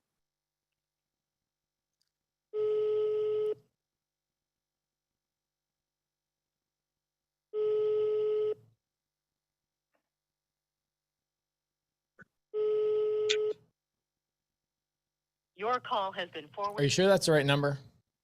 Yes, because he texted me and said, "Can I call you later?" 703-929-3395? Correct. And that was on the website as well. Was it a green text message?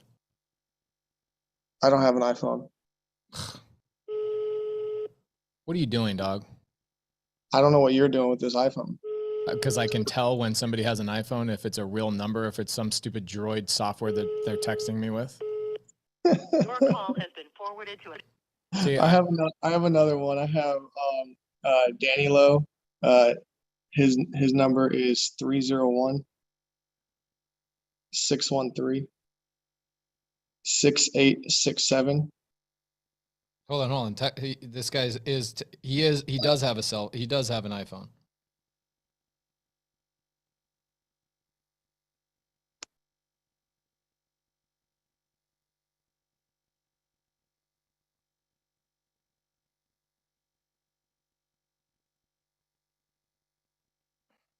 He said, "Can I call you later?" Here's why I have an iPhone. Because I can tell he has an iPhone, and I can tell this is not a landline because it is an iPhone. It's like, how do you droid users know if I'm even texting a software service? Because everybody's using like REI reply and all this kind of crap. You guys, it's all droid based crap. Come on, Nathan. All right, what's the next one? Danny Lowe. Hmm. His number is 301 Uh-huh. 613 6867. Okay, and Danny Lowe or Danny? No, it's DANILO. Danilo. Yeah, Danilo. Yeah. And the property was 804 Nova Avenue. Okay. DANILO. Correct. What's the address? Nova Avenue.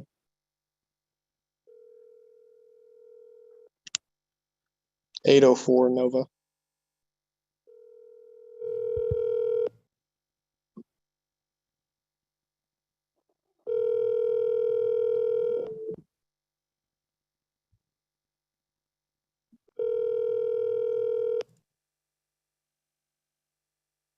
Please leave your message for 3016.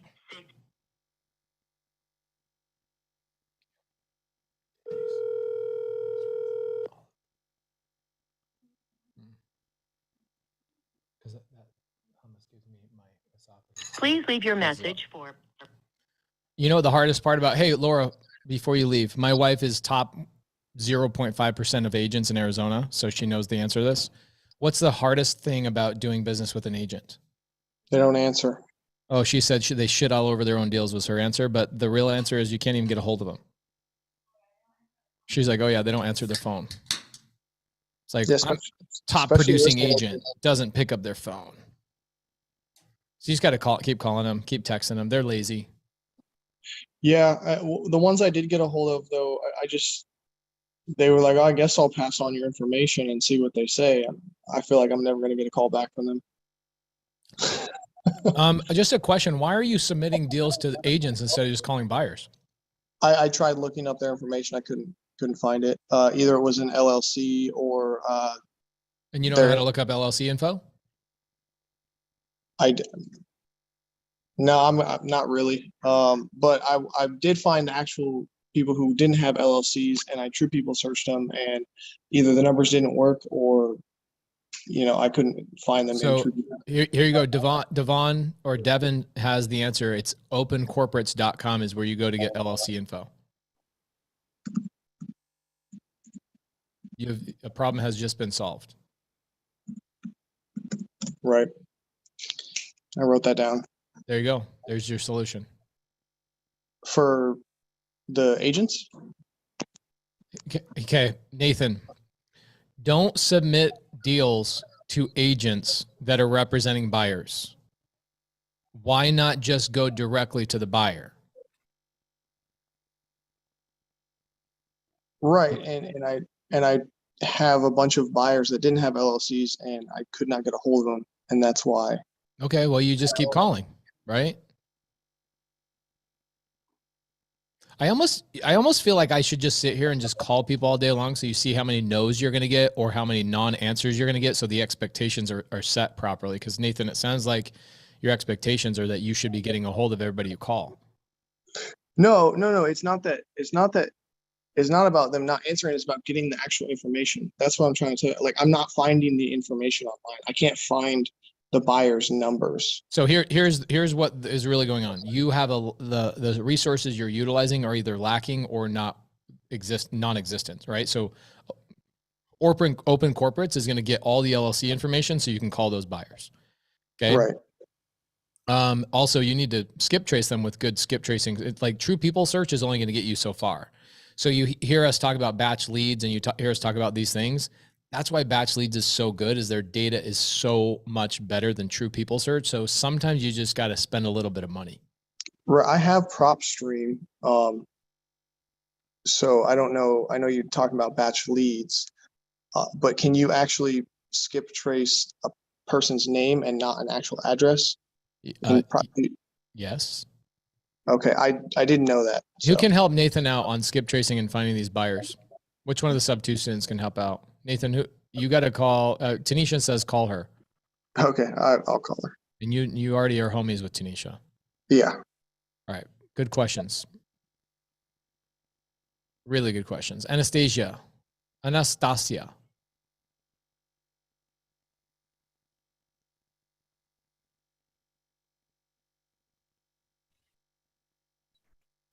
There she is. Thanks. How you doing? I'm good. How are you? I'm really good. How can I help you today? I want to run something by you. Okay. Starting this challenge, right? I gained the momentum. Love it. But being foreign to the US, legal entity, that kind of stuff isn't set up yet. But I don't want to lose the momentum. So I was thinking, right now I don't have the funds to set those things up. So I was thinking if I start using the information that I gained from this challenge, the comp deals, and if I get in a situation where I can start earning, do you think it's a good idea to have payments? Because I know you said it a lot. Don't start doing deals if you don't have a legal entity, right? Is it a good idea if I trust a family in the US to have payments, keep the money there in their LLC? If I were a sub-2 student and I was partnering with a sub-2 student to hold my money for me on a deal that we JV'd on, the answer would be yes, I would trust them. Okay. I was talking about family, but okay, that's an option. Oh, too. family? Yeah. Absolutely not. Yeah. No. Okay. I mean, does anybody in here truly have the ability to trust your family? In fact, I think there's a direct correlation with if I spend time with my family, my money goes down. If I stop spending time with my family, I start making a lot of money. I love my family. I just don't want to make money with them. Okay. In fact, I have 8 sisters and like 6 of them don't even know I'm on TV. That's how disconnected. Like I go to family gatherings. I'm like, how's it going? How's your life? Tell me all about your life. I don't talk about me. I don't do any. My family has no idea. Your brothers and sisters are not in real estate? I didn't understand what you said. I'm sorry. Your brothers and sisters, your siblings, are they not in real estate? No. Okay. I could drag them and they still wouldn't do it. Okay. You have Well, to that was be. my question. Well, there you go. I would find somebody that would do a JV deal with you. Mm-hmm. Okay. Find somebody that is. What country do you live in? Suriname, it's in South America, above Brazil. Okay, so I would maybe call Paula Finlayson, who is from Brazil. She lives in Brazil a lot of the times. Yes. She's also one of my private money lenders, so she understands how this all works. I have her number in my phone. Okay, perfect. Then I would call Paula, and she's trustworthy. I borrow money from Paula all the time. Yeah. Okay. Paula Finlayson's a very trustworthy person. That's who I would work with. Okay. Yes. Thank you. You're welcome. Great question. Gotta love that question. I love it. Jordan Sutter, what up, bro? That backdrop is dope, by the way. I like that. Hey, what's going on, man? Thank you. That's So sick. I like can I present a deal that I ran across yesterday's portfolio deal? Yes, but what if it's a portfolio deal? You got to start with the end in mind. Who's the buyer? I guess it depends. I figured you guys would know what's going on. I think it's going to be able to be taken over sub 2 because what it seems like is this guy's got a bunch of properties, all hard money lended, and he's fallen behind on some payments. We don't want to take over hard money payments subject to. Okay, right. So you would have to buy them cash at a discount with and get a loan, right? He was saying, I guess he was saying that if we come up with $18,000, he could keep this open. Some of them are occupied. Okay, so these are probably novation agreements to some degree. These would not be sub 2. I would do a novation agreement. I'm pretty sure. Okay, so he owns them all. He has hard money on it, right? Yeah, all of them I believe are hard money. Can I just call the guy real fast and just say, "Hey, I'm your partner"? Is that all right? Yeah. Let me find his number. By the way, well, go ahead. Nathan, your Sebastian texted me back and he said, "Yes, okay, send it. Thanks." Also, doesn't Benson work in St. Louis? Yes, sir. All right, this is St. Louis here. So, do you have an email that I can share a Google Sheet with you real quick? No, I don't want to know anything about the Google Sheet. Okay. The less information that I have, the better. All right. 57. Okay, 570. Okay. 340 0454. And what's his name? Michael. Okay.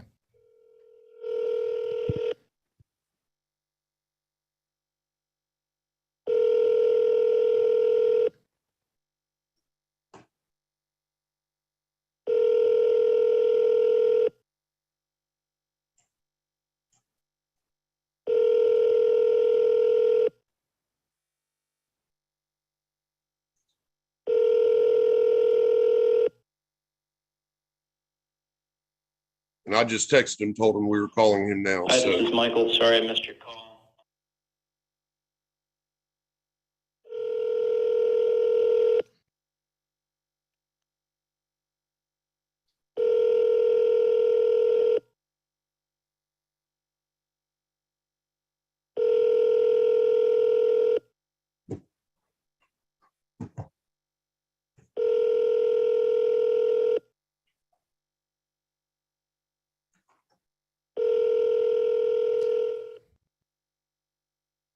All right. So if it's a portfolio deal that has hard money on it, then what you should do is I would wonder, why hasn't he just sold them on the market?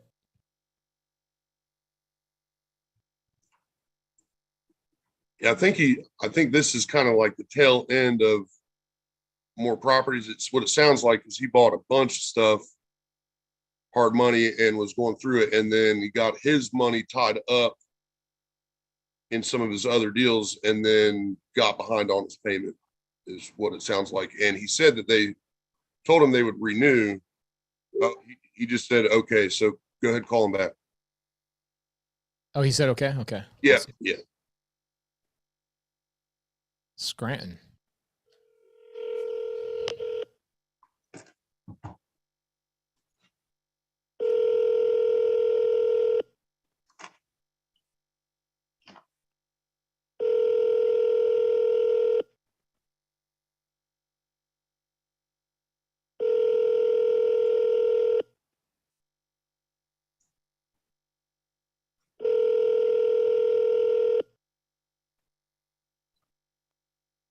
What's your area code so I can tell him Michael, sorry. where it's 480. coming? All Oh, right. he's calling me right now. All right. This is Pace. Hey, this is Michael Batista, just returning your phone call. Hey, Michael, how you doing, man? Good, good. How are you doing today? I'm good. My name's Pace. Jordan Yeah. and I were just talking. Sometimes we do real estate deals together, and he was telling me about your guys' conversation. I think it was either today or yesterday. Oh yeah, yeah. Hey, yeah. Thanks for taking the time out of your Saturday. I know that's always, we generally try to reserve that for family, right? But when we got to get business done, I appreciate you doing that. Of course, yeah. I got my little 3-year-old by me, so I'm doing 2 birds, 1 stone right now. It's all good. Oh, nice, nice. Well, it's certainly nice to meet. Is this Pace Morby? This is Pace Morby, yes, sir.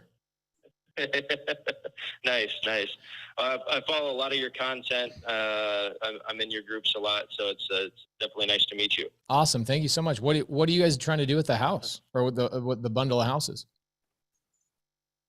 So right now I'm just looking to sell basically the portfolio. I am rolling what profits I can into more of a turnkey type of operation. Okay. I'm getting more into trying to make my life a little bit more stress-free. You know how it goes, like anytime you're driving a car down the road, you have a pop tire, you can't really go forward until you stop and fix that tire, right? So for me, that's how I look at stress. And I'm kind of like, I'm moving forward, but I kind of got a pop tire. Let me figure out a way to change that tire and then pivot out of that and maybe upgrade the ride altogether and get into something else. Does that make sense? 100%. Yeah, I love the analogy. Yeah. So he was telling me you have And then, hard yep. hard money on the houses? I do. Yes. Okay. I go, well, primarily I have gone through one hard money lender. The company name is Fund That Flip. Oh, nice. Okay. And yeah, I don't know if you've heard of them, but they've done very well by me. They're very flexible. They're very, very kind and understanding. They've certainly worked with me quite a bit on. Yeah, they're great. I have a lot of program. people that use them too. Yeah, certainly recommend them 100%. Hopefully we can get everything squared away and worked out, right? Because if we can, you know, they're definitely a lender I'd like to keep in my back pocket. You know what I mean? Of course, yeah. So you've got some of them are rental. Are they all rentals right now? You have tenants in all of them? No, there's a mixture of tenants, tenant occupied properties as well as vacant. The ones that are vacant. In front of me. Have you thought about the ones that are vacant, just throwing them on the market and selling them retail? Or do they need to be finished? I have, yeah, I have considered that. One thing that I'm looking at is doing a refinance. I've tried to go through that whole process and taken quite a, yeah, it is. Because one of the things is if you try to go from a bridge loan to a new bridge loan, like I'm getting beat up, you know, lenders asking me to, you know, bring a bunch of extra cash to close.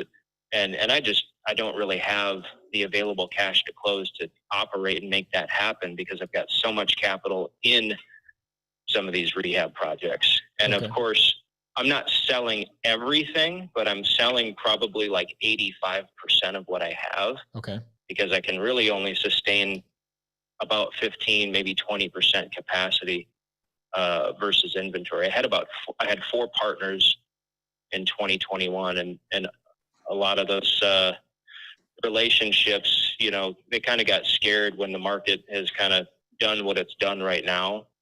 They're less, I would say, experienced in real estate. Like they haven't followed it like maybe someone like you or me, right, that for years. But for me, I understand it. You know, we just got to keep moving forward. It's not something you get scared necessarily. But at the end of the day, I guess what I would like to see here is just be able to sell. Doesn't have to be all of them. I mean, even if I could just reduce the load. Yeah. And, that would be extremely helpful. So, but yeah, it is a mixture of occupied and vacant. My strategy when I bought these was to basically put, and it actually comes back to some of my first deals I did in 2021, where I acquired them. I didn't really have a lot of cash, but I worked out a creative finance deal, right? And the seller needed cash on one. So I brought in a partner for that one deal, and then I bought the other three with seller finance. And I'm like, man, I don't have the cash to fix these up. What am I going to do with them? And I said, well, shit, let me just throw them up on Marketplace on Facebook as a fixer-upper rent to own. And that's kind of what started oh man, I was able to get this moved pretty quick. Let me go ahead and just buy another one. And then I did it again, and I buy another one, did it again. And I just kind of rattled them off. And the way I would structure it with the tenant was that I said, look, full disclosure, I don't know if this house is livable. I don't think it is. It's in rough shape. You looked at it. Do you guys want it? He said, yes, we're willing to come in and do the repairs on the property. We're willing to pay, a decent non-refundable option fee, right? To do a couple of different things ultimately. And I kid you not, Pace, I'm batting 1,000 and not holding up on, hey, we're going to do the work. We're going to fix it up. Right. So that didn't happen. So now I took it as take finance with a bridge loan. And then them not doing any of the work, I'm kind of like, oh man, well, let me get a new loan to get more rehab capital because they're not doing it. I'm going to have to do it. And that's kind of where I'm at, where recently I had, pretty much the 4 partners kind of back out and pull on me because they were more I'm the operator. They were more of the silent partner in the deal. Okay. Right. They would float the draws. They would go through that process. I'm not saying that I'm broke or don't have any money, but what money I do have are work on specific projects that I have. So these are really a burden in that sense.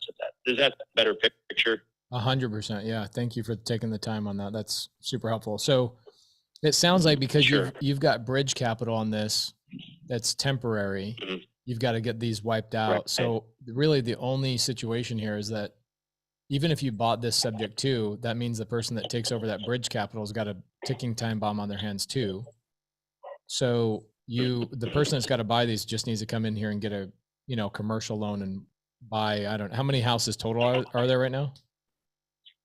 I think I have 11 per spreadsheet. Let me see. Yeah, it was 8, 13. I'm sorry, 13. Okay, so you've got 13. It sounds like the smart thing to do is to have me send that spreadsheet over to, I have a lender that I use for long-term debt, myinvestorloan.com. Mm-hmm. And I would have them take a look at that and see what they would give me in terms of capital. A lot of times they'll give me up to 90% of the purchase. So maybe I can gobble up a good portion of those deals and get, who knows, maybe 5 of them, maybe 13. I don't know. And are you Sure. looking to take a burden off, or are you looking to walk away with cash?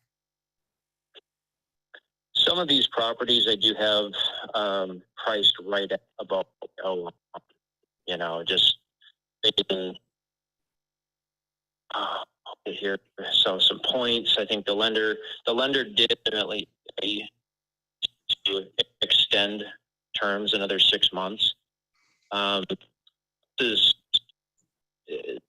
is a considerable flexible option they've given me, right? This is after multiple tensions, you know, it's kind of the point of, hey, I want to get this fixer back. You know, what we'll just give you a deal to catch up any past balances. We'll give you a great deal to catch up, you know, not have to pay all of the past due payments and a reasonable points to the balance. I felt it was fair. Yeah. Okay.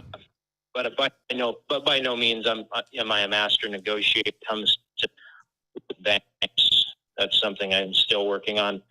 How do I get better at it? But yeah, I do have a couple here. The 1, 2, 3 properties have priced where I'm looking to make a profit on it. Okay. But they're pretty much priced at about what the balance is.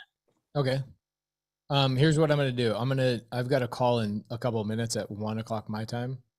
So what I'm going to do is I'm going to have Jordan send over that spreadsheet, and I'll send it over to myinvestorloan.com, see what they would give me for long-term debt on those, and see if we can wipe out half of them, all of them, whatever.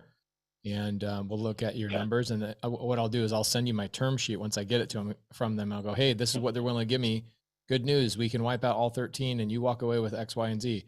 Or I'll say, hey, you know, this is what they're willing to give me. I got to, you know, bring this much money to the table in order to wipe these out. Hey, can we work this or work that or whatever else? And we'll have a follow-up call maybe in 5 days. That sounds wonderful. Thanks, Pace. I appreciate it. And if there's anything in the world I can do to let me know, I will be more than be a resource for you. I know I've been obviously in and out in this business here for a while, about 5 years, but into this,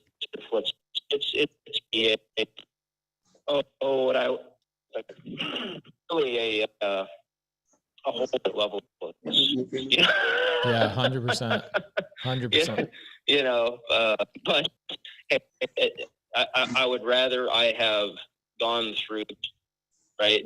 Because by the time it's all temporary. But that to get on to the next deep, move on to the next opportunity, you know, much more better for it. That genuinely appreciate the time to go with this and see if there's a way you could help. Awesome. Thank you so much. I appreciate you. What you're doing, brother. It's you're definitely an inspiration. So let me know if there's anything else I can do to help. I think you guys were just looking for the lease amounts on those. I'll go ahead and get those did on the spreadsheet, and then and the lease amounts too. Guess we'll yeah. Okay, cool. Thank you so much. And the balances. Definitely. You guys have a great. Okay, thank you so much.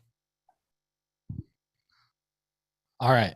So here's a story for anybody that doesn't understand it. So he's got what he was doing is he was getting properties with temporary creative finance from sellers that was like a year or 2 year balloon. And he was turning around and selling them on lease options on Facebook Marketplace. Okay. Then what happened is his lease options were not executing and they weren't doing the renovation because he wasn't setting it up right. So the lease options are coming back to him. And so what he did is he went to a lender to wipe out his original seller finance note. And he's like, oh, I just need to buy some time. Right. And he's gotten to a weird situation where he has used debt incorrectly. And now he's in a situation where now he's behind on payments and he's got empty houses and he doesn't have cash. And there you go. Maria Willer says he's chasing his tail. So he's just like, I'll just get me out of these houses. The problem is his debt structure that you're taking over is a hard money loan that has a 6-month time frame on it. It's a ticking time bomb. So we don't want to buy those subject to or seller finance. So the only way you're going to buy those is with cash. So the way you do this is you just go to a lender in a traditional world and you send the spreadsheet to the lender and you go, what will you give me for all of these deals? Like my investor loan will do stuff like this for me. And they'll just give me a one loan for all 13 properties. And they'll say, this is what we're willing to give you. And for me, the way I would do it is I would probably do a Morby method. Morby method means I would take the loan I get from my investor loan, wipe out his loans, and whatever is left over, I would have him seller finance it to me for no payments for like 4 or 5 years. Does that make sense? So if you it sounded like he's pretty flexible to get out of it, so that it seems like that may be something he'd definitely be willing to do. Oh, all day long.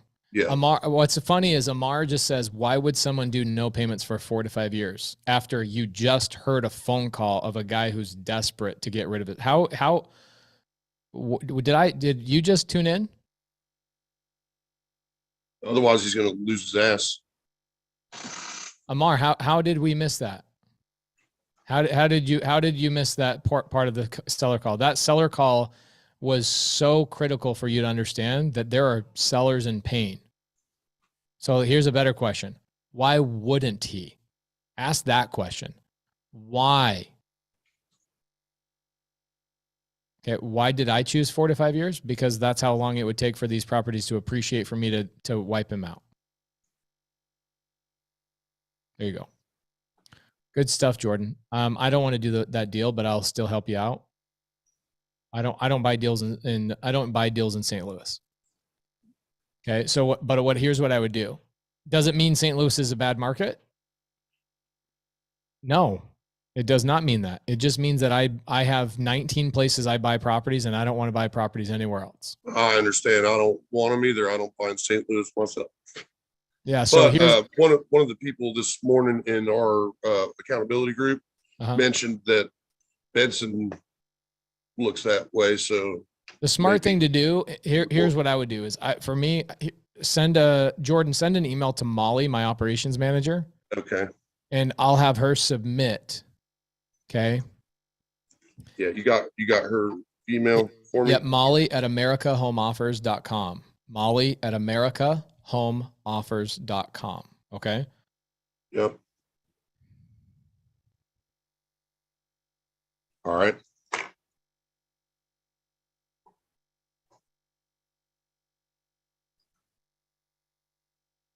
And send her an email and just say, hey, can you submit this to my investor loan for me and see what they would come up with? And then what you do is you provide that term sheet to a buyer and you go, hey, you can go get financing from my investor loan with this on this package and wipe this guy out. He'll give you this price. So you give the buyer the information before you go and pitch it to them. Does that make sense? Yeah, sounds good. Ramon says, Pace, you have to remember that a lot of people here are not sub 2. You don't have to understand creative finance to understand that guy's in tremendous pain. Okay. So when you ask a question of why would somebody sell their house to you with no 4 to 5 payments? I don't think you need to understand creative finance to understand that somebody's willing to do anything to get out of the situation they're in. Do we all agree with that? Do you guys need me to teach you creative finance to understand that? I don't think so. Ivy, you had your hand raised this morning on the sub 2 Zoom that we did for 3.5 hours, and I just barely didn't get to you. I'm so sorry. Ivy, how can I help you today? I know this is my first time. I have 2 prospects, one multifamily that would like to JV with you, and is it a cash multifamily? If it's a cash creative finance, I want to have nothing to do with it. Seller financing. Okay, there we go. Where? What market? Las Vegas. 100% I'll do that deal. You want the details here, or I'll just text? Do you have it under contract, or do you need to get it under contract? I have to get it under contract because the owner, according to the agent, the owner wants 50% down for $3 million. That's not a deal. Yes, I know. They can't give me the records. They said it's cash, and I'm trying to get the agent to talk to the seller myself, but I couldn't get hold of them on a Saturday. Okay, so yes, I would do a deal with you. I would JV with you, but you got to get that down payment way further down. You got to get that down payment probably closer to 15%, not 50%. Okay, I'll do that. Okay. And the other one is a single family. I spoke with the owner. He said he's willing terms, but it's very high up there. He wants 495 when the market is going down. But he said I couldn't speak with the owner because the agent is getting to me. Like, okay. So you've got, where's that house? 2 doors down. 2 doors down from your house? Correct. Amazing. Okay. So you were just talking to the agent and you haven't spoken to the owner. I spoke to him a month ago and he said, just offer me terms, but I can't get them to the agent. They're blocking me. Okay. But did you talk to the agent when they said, send us terms, or did you talk to the seller? I spoke with the seller myself. So why is that hard for you to talk to a seller a second time? Right now, he's referring me to the agent. He said he trusts the agent, which I don't. Okay. So you got, wow, look at this girl. She's so hilarious. Are you funny? She's so cute. Are you funny? Okay. So, the only advice I can give you in this situation, because you're essentially stuck. You've got 2 deals where agents are blocking you. This is one of the most challenging parts about doing on-market deals is that agents, I swear to you, they have an oath they take to fight to make their lives hard, right? They just don't want to do deals. And so the hardest part is just being persistent and staying on top of it. So you know the answer to that. So when you come to me, what are you really asking? Part of me is wondering if you're asking me to make the call. Is that what you're really asking? No, I will make the call if I get anything else. I just want to run it by you that I can call the seller myself. A $3 million multifamily deal with 15% down is a deal. Okay. Okay. And why is that? Because nobody makes money in multifamily their first year or 2 years. Really? But it's been listed for 60 days already. Yeah. There you go. There's pain right there. All right. Thank you. What I would do is I would tell them, take the proof of funds that we have in the Facebook group and say, hey, me and my partner have funds waiting and ready to go. We would like to offer you 10% down. We'll give you $300,000. We'll pay the agent and the closing costs. And we want a 30-year term at 4% interest. Give them that offer and start the conversation. All right. 15% down and 0% interest. No. Here, write this down. Go ahead. So tell them $300,000 down payment. What do you want? Oh. $300,000 down payment, 30-year term. Okay. And then 4% interest. And send them the proof of funds. Copy. Thank you. Okay. Good stuff. Love it.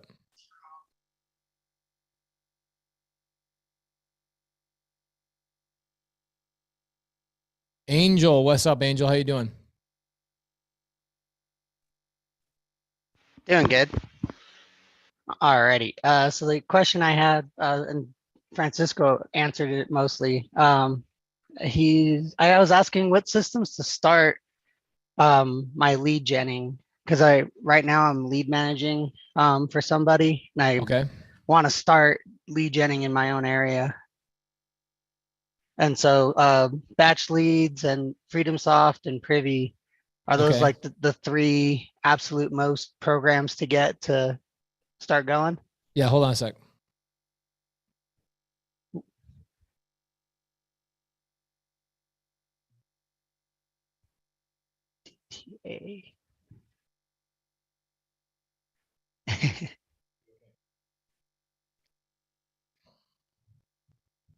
All right. So if you're going direct to seller, right? So I don't want to confuse anybody in the audience because you're now talking about something different than what this challenge really is, right? So there's 19 different avatars. One of the avatars, the first avatar, is called direct to seller, which means you're going to go directly to the seller by spending money on marketing.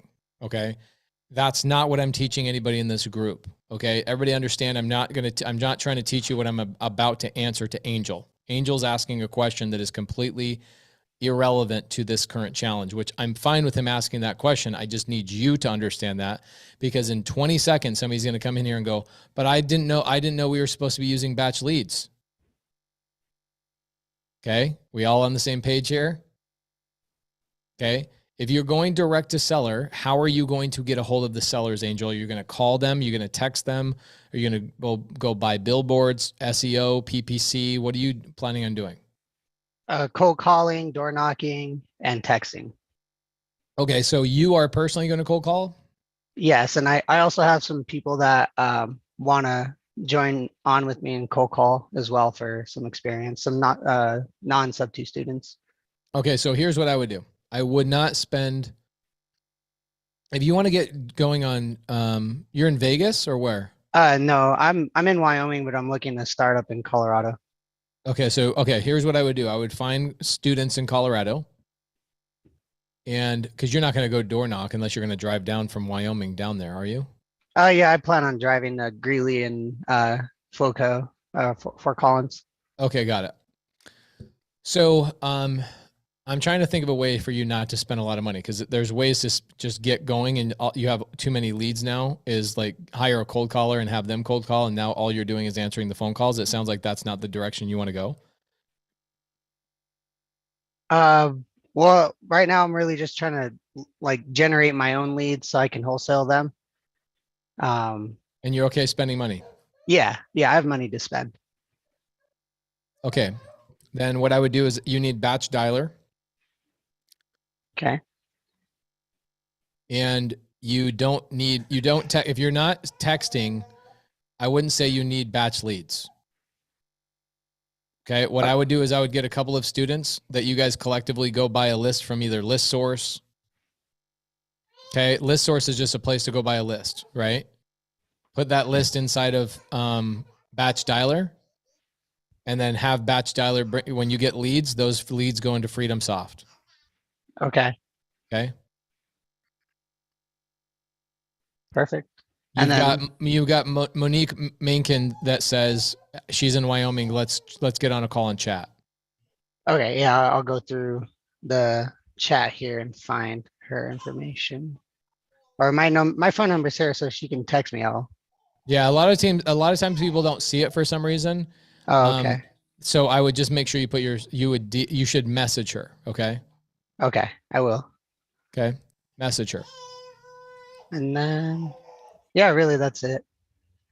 There you go. That's what I would do. And then come back and talk to me once you get batch dialer. You don't need to spend money on batch leads. I would go to ListSource as a group and buy a list together, and you guys share the list. You'd be surprised what you can do by sharing a list. People, it's like, you're like, why? You won't get the same leads. You'll get completely 2 different sets of leads. It's the weirdest freaking thing. I have no idea how it works, but it works. Awesome. Thank you. Cool. Great question. All right. Austin Marvel's on the phone, so I'm not going to go to him. I'll go to Anthony, but you don't have your camera on, so that's not fun for me. Anthony, what do you got? Hey, Paige, can you hear me? I can hear you great. All right, cool. I just have a quick question. I've already spoken to one of your students in the DFW area. Yeah. Just to give you a breakdown, like I have capital. I've been saving like money for a little while because I was gonna do get a home the normal conventional way a few years back. Obviously with interest, I'm in finance, so let me just get to the point. The point is, I live in New York, right? Okay. And I'm trying to do some deals in the Texas area, specifically Dallas, but San Antonio, I feel like has a little bit of additional upside within the next few years. Yeah. I wanted to know if I were to migrate there, right? What would be your best, I guess, course of action? Because realistically, if I try to get a home for myself via subject to, right? I would have to do all the cold calling and all that stuff in an area that I don't live, right? I mean, I just bought a deal in San Antonio without cold calling and pulling a list yesterday. Sub 2. Gotcha. How did I do that? You have a team, wholesalers that you probably reached out to. I have students that work San Antonio, and if I want a deal in San Antonio, I just network with my students. Gotcha. And if you were to live in that home specifically, how would you go about would you still do the assignment fee, being that you aren't like generating a cash flow on that deal? Would the assignment fee still be the same? I always pay people for what the deal is worth. So the answer is Got yes. it. All right, perfect. Thank you. That was my question. Yeah, so appreciate I base the assignment fee based on the potential cash flow, because at some point you won't live in that house and you'll keep it, I'm sure. Yeah. You know, and so at some point you will base it on future cash flow. It's just that right now, I mean, bro, you got students in here that are doing San Antonio deals. You got sub 2 deals popping up probably every day inside of my sub 2 community. Yep. You just need to get to know all of them. Gotcha. All right. Yeah, I have one right now. It's Damien.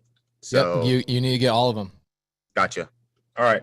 Thank you. You're a buyer with real money. Like, you're a cash buyer, right? Yeah. Yeah. Exactly. And I'm sitting here trying to train people on Privy how to go find cash buyers, and you are one. Yeah. You know what I'm saying? So like, yeah. You have cash. Somebody, who's choosing San Antonio as their Privy market for this upcoming Wednesday challenge that we're going to be launching 966 offers. So Susan, Andrew, Smith, Deborah, like, those are the people you want to know right now, because there's going to be a lot of people that are like, they're going to find these deals. Gotcha. Yeah, it's impossible for us to not find sub 2 deals in every market during this challenge when you're doing 966 offers. Gotcha. I was here like, oh, let me just buy this and buy that, and I have a whole team. Like, we've been in finance for some time, so I have people in Florida, and I have people in North Carolina that were all like getting together and learning it. And we have the capital to take over like a few of those places. So I love it. Unfortunately, I'm just in New York, and I'm kind of like the one that's anchoring the whole thing to help. The question I would ask is, do you know 25 of my students in San Antonio? If you don't, then I wouldn't even attempt to start a team and start spending money on marketing. I would just leverage people who are already doing that and just cut the line. Perfect. All right. So I'll get up with 25 students. That'll be my homework. There you go. There's your homework. All right. Thank you. Cool. Great question. All right. So here's what I'm going to do. This was not a good flow of a Zoom for me, to be honest. I just did some general Q&A. I'm going to answer a couple more questions, but what I'm going to do tomorrow is I'm actually going to do a class tomorrow. Here's what I want you guys to do. Fill up the chat. I want to do general Q&A tomorrow. What do you guys want to learn tomorrow? Tell me what you guys want to learn tomorrow. What's your biggest cash buyers? Okay. My wife likes to come down here and cause ruckus while I'm working. I love it. Scotty, for your best format to submit terms to you. Okay. I'll teach that tomorrow. Calling cash buyers and agents on Privy. Okay. How do we get a hold of that guy that is investing? Cash buyer presentation, investing in multifamily out of state. See you call agents and pitch terms. Okay. I'll probably do that on Monday. I won't do that Sunday because I won't get a hold. I mean, you got to get a hold of agents to do that, right? We're going to talk about submitting offers on Monday and Tuesday before the offer. So remember that on Monday and Tuesday, we're going to teach that. Contract and paperwork, we could do that. I could happily do that tomorrow. If you guys want me to go through the wholesale contract and paperwork and assignment fee contract, be happy to do that tomorrow. Do you guys want to do that? Do you guys want me to go through I'm not going through creative finance contracts. That's for my students only. But for non-students, do you guys want me to teach you how to go through wholesale contracts and assignments? A lot of yeses. Okay, that's what we'll do. Here's what I'll do. I'm going to do 2 things tomorrow. I will not be teaching Morby method. The Morby method is for students only.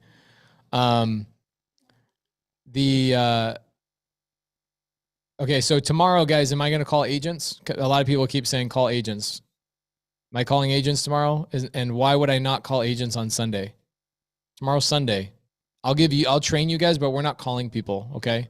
I don't want to disrespect people on Sunday. I feel like it's disrespectful to call on Sunday, to be honest.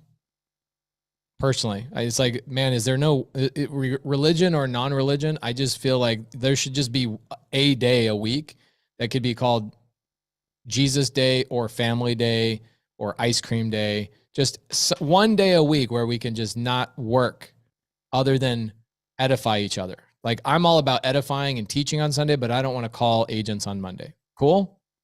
Okay, so we're definitely not doing that. I'm not calling buyers tomorrow. That's disrespectful as well. What I will do tomorrow is I will teach you guys about how to fill out a wholesale contract and an assignment. Give me a yes if you guys want me to teach you that. Okay. Go do it. Cool. Seems like that's the consensus. Okay. Do you guys want me to do earlier morning so we can get it done and out of the way, and we'll do like 3 or 4 hours? Okay. I can do 5 a.m. my time. Like, I have no problem with that. That would be 8 a.m. Eastern time. Okay. Do you guys want to do that? You want to do early, like early? Peggy Stevens like, no, please. Okay, let's do happy medium. We'll do 6 a.m. Arizona time, which is 9 a.m. Eastern time. 6 a.m. If you can't wake up on 6 a.m. on the West Coast, then better go to sleep right now, y'all. Okay. So tomorrow we'll go through the wholesale contract, how to fill it out. We'll go through the assignment contract, how to fill it out, and I'll talk you guys through title and escrow. That's what we'll do. We'll teach you guys how title and escrow works and the whole process of that, how to submit, how to open escrow, those types of things that a lot of people would confuse you, right? Is that cool? Okay. And then what I'll do is I'll show you a deal I'm buying in San Antonio and how it was the most perfect way to submit a creative finance deal to a buyer. So I'll give you guys a little bit of creative finance structure. All right. Perfect. I'm not going to answer any more questions because my daughter's asking me to wipe her butt. So I'm out for the day. I will see you guys 6 a.m. Here, you want me to give you guys the link right now? We'll do the link right now. Because then that way we don't have to worry about it. I'll call it wholesale contract and assignment contract. Okay, we'll do 3 hours tomorrow, and I'll teach you guys a little creative finance as well. I have a couple of sub-2 deals I got to jump on right now, and my little daughter needs me to wipe her butt. So welcome to being a dad, right? Give me a second, baby. I'll be there in just a second.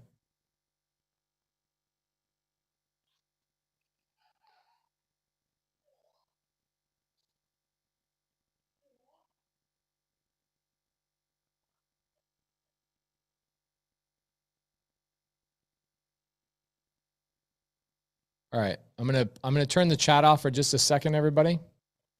I gotta really train you guys how to learn how to not send me private messages. I think people don't know that people think they're typing in the chat, but they really aren't. Okay, there's the Zoom chat. There's the Zoom for tomorrow, 6 a.m. Arizona time. We're gonna go through the wholesale contract. We're gonna go through the assignment contract, and then I'm gonna show you how to present a creative finance offer to a buyer. Not to a seller, but to a buyer, and all the information you need to gather in order for you to figure out whether it's a good deal or not. And then I'll open it up to Q&A after that, and we'll do Q&A specifically to that, to the topics we talked about. Okay. And we will see you. Make sure you guys share that, and I will start working with Carly on getting a spreadsheet built for the team leads. And hopefully this was helpful today. Tomorrow will be very, very, very helpful. We'll go through really basic wholesale stuff, really basic cash stuff. So make sure you share that link in the Facebook groups. Make sure you share that in other Facebook groups. We're just going to do wholesale contracts, assignment contracts. How does title and escrow work? We'll do some Q&A around those specific topics. So you guys, we don't have to talk about it next week, because if you're going to be submitting offers, you really need to understand what that all looks like. Okay.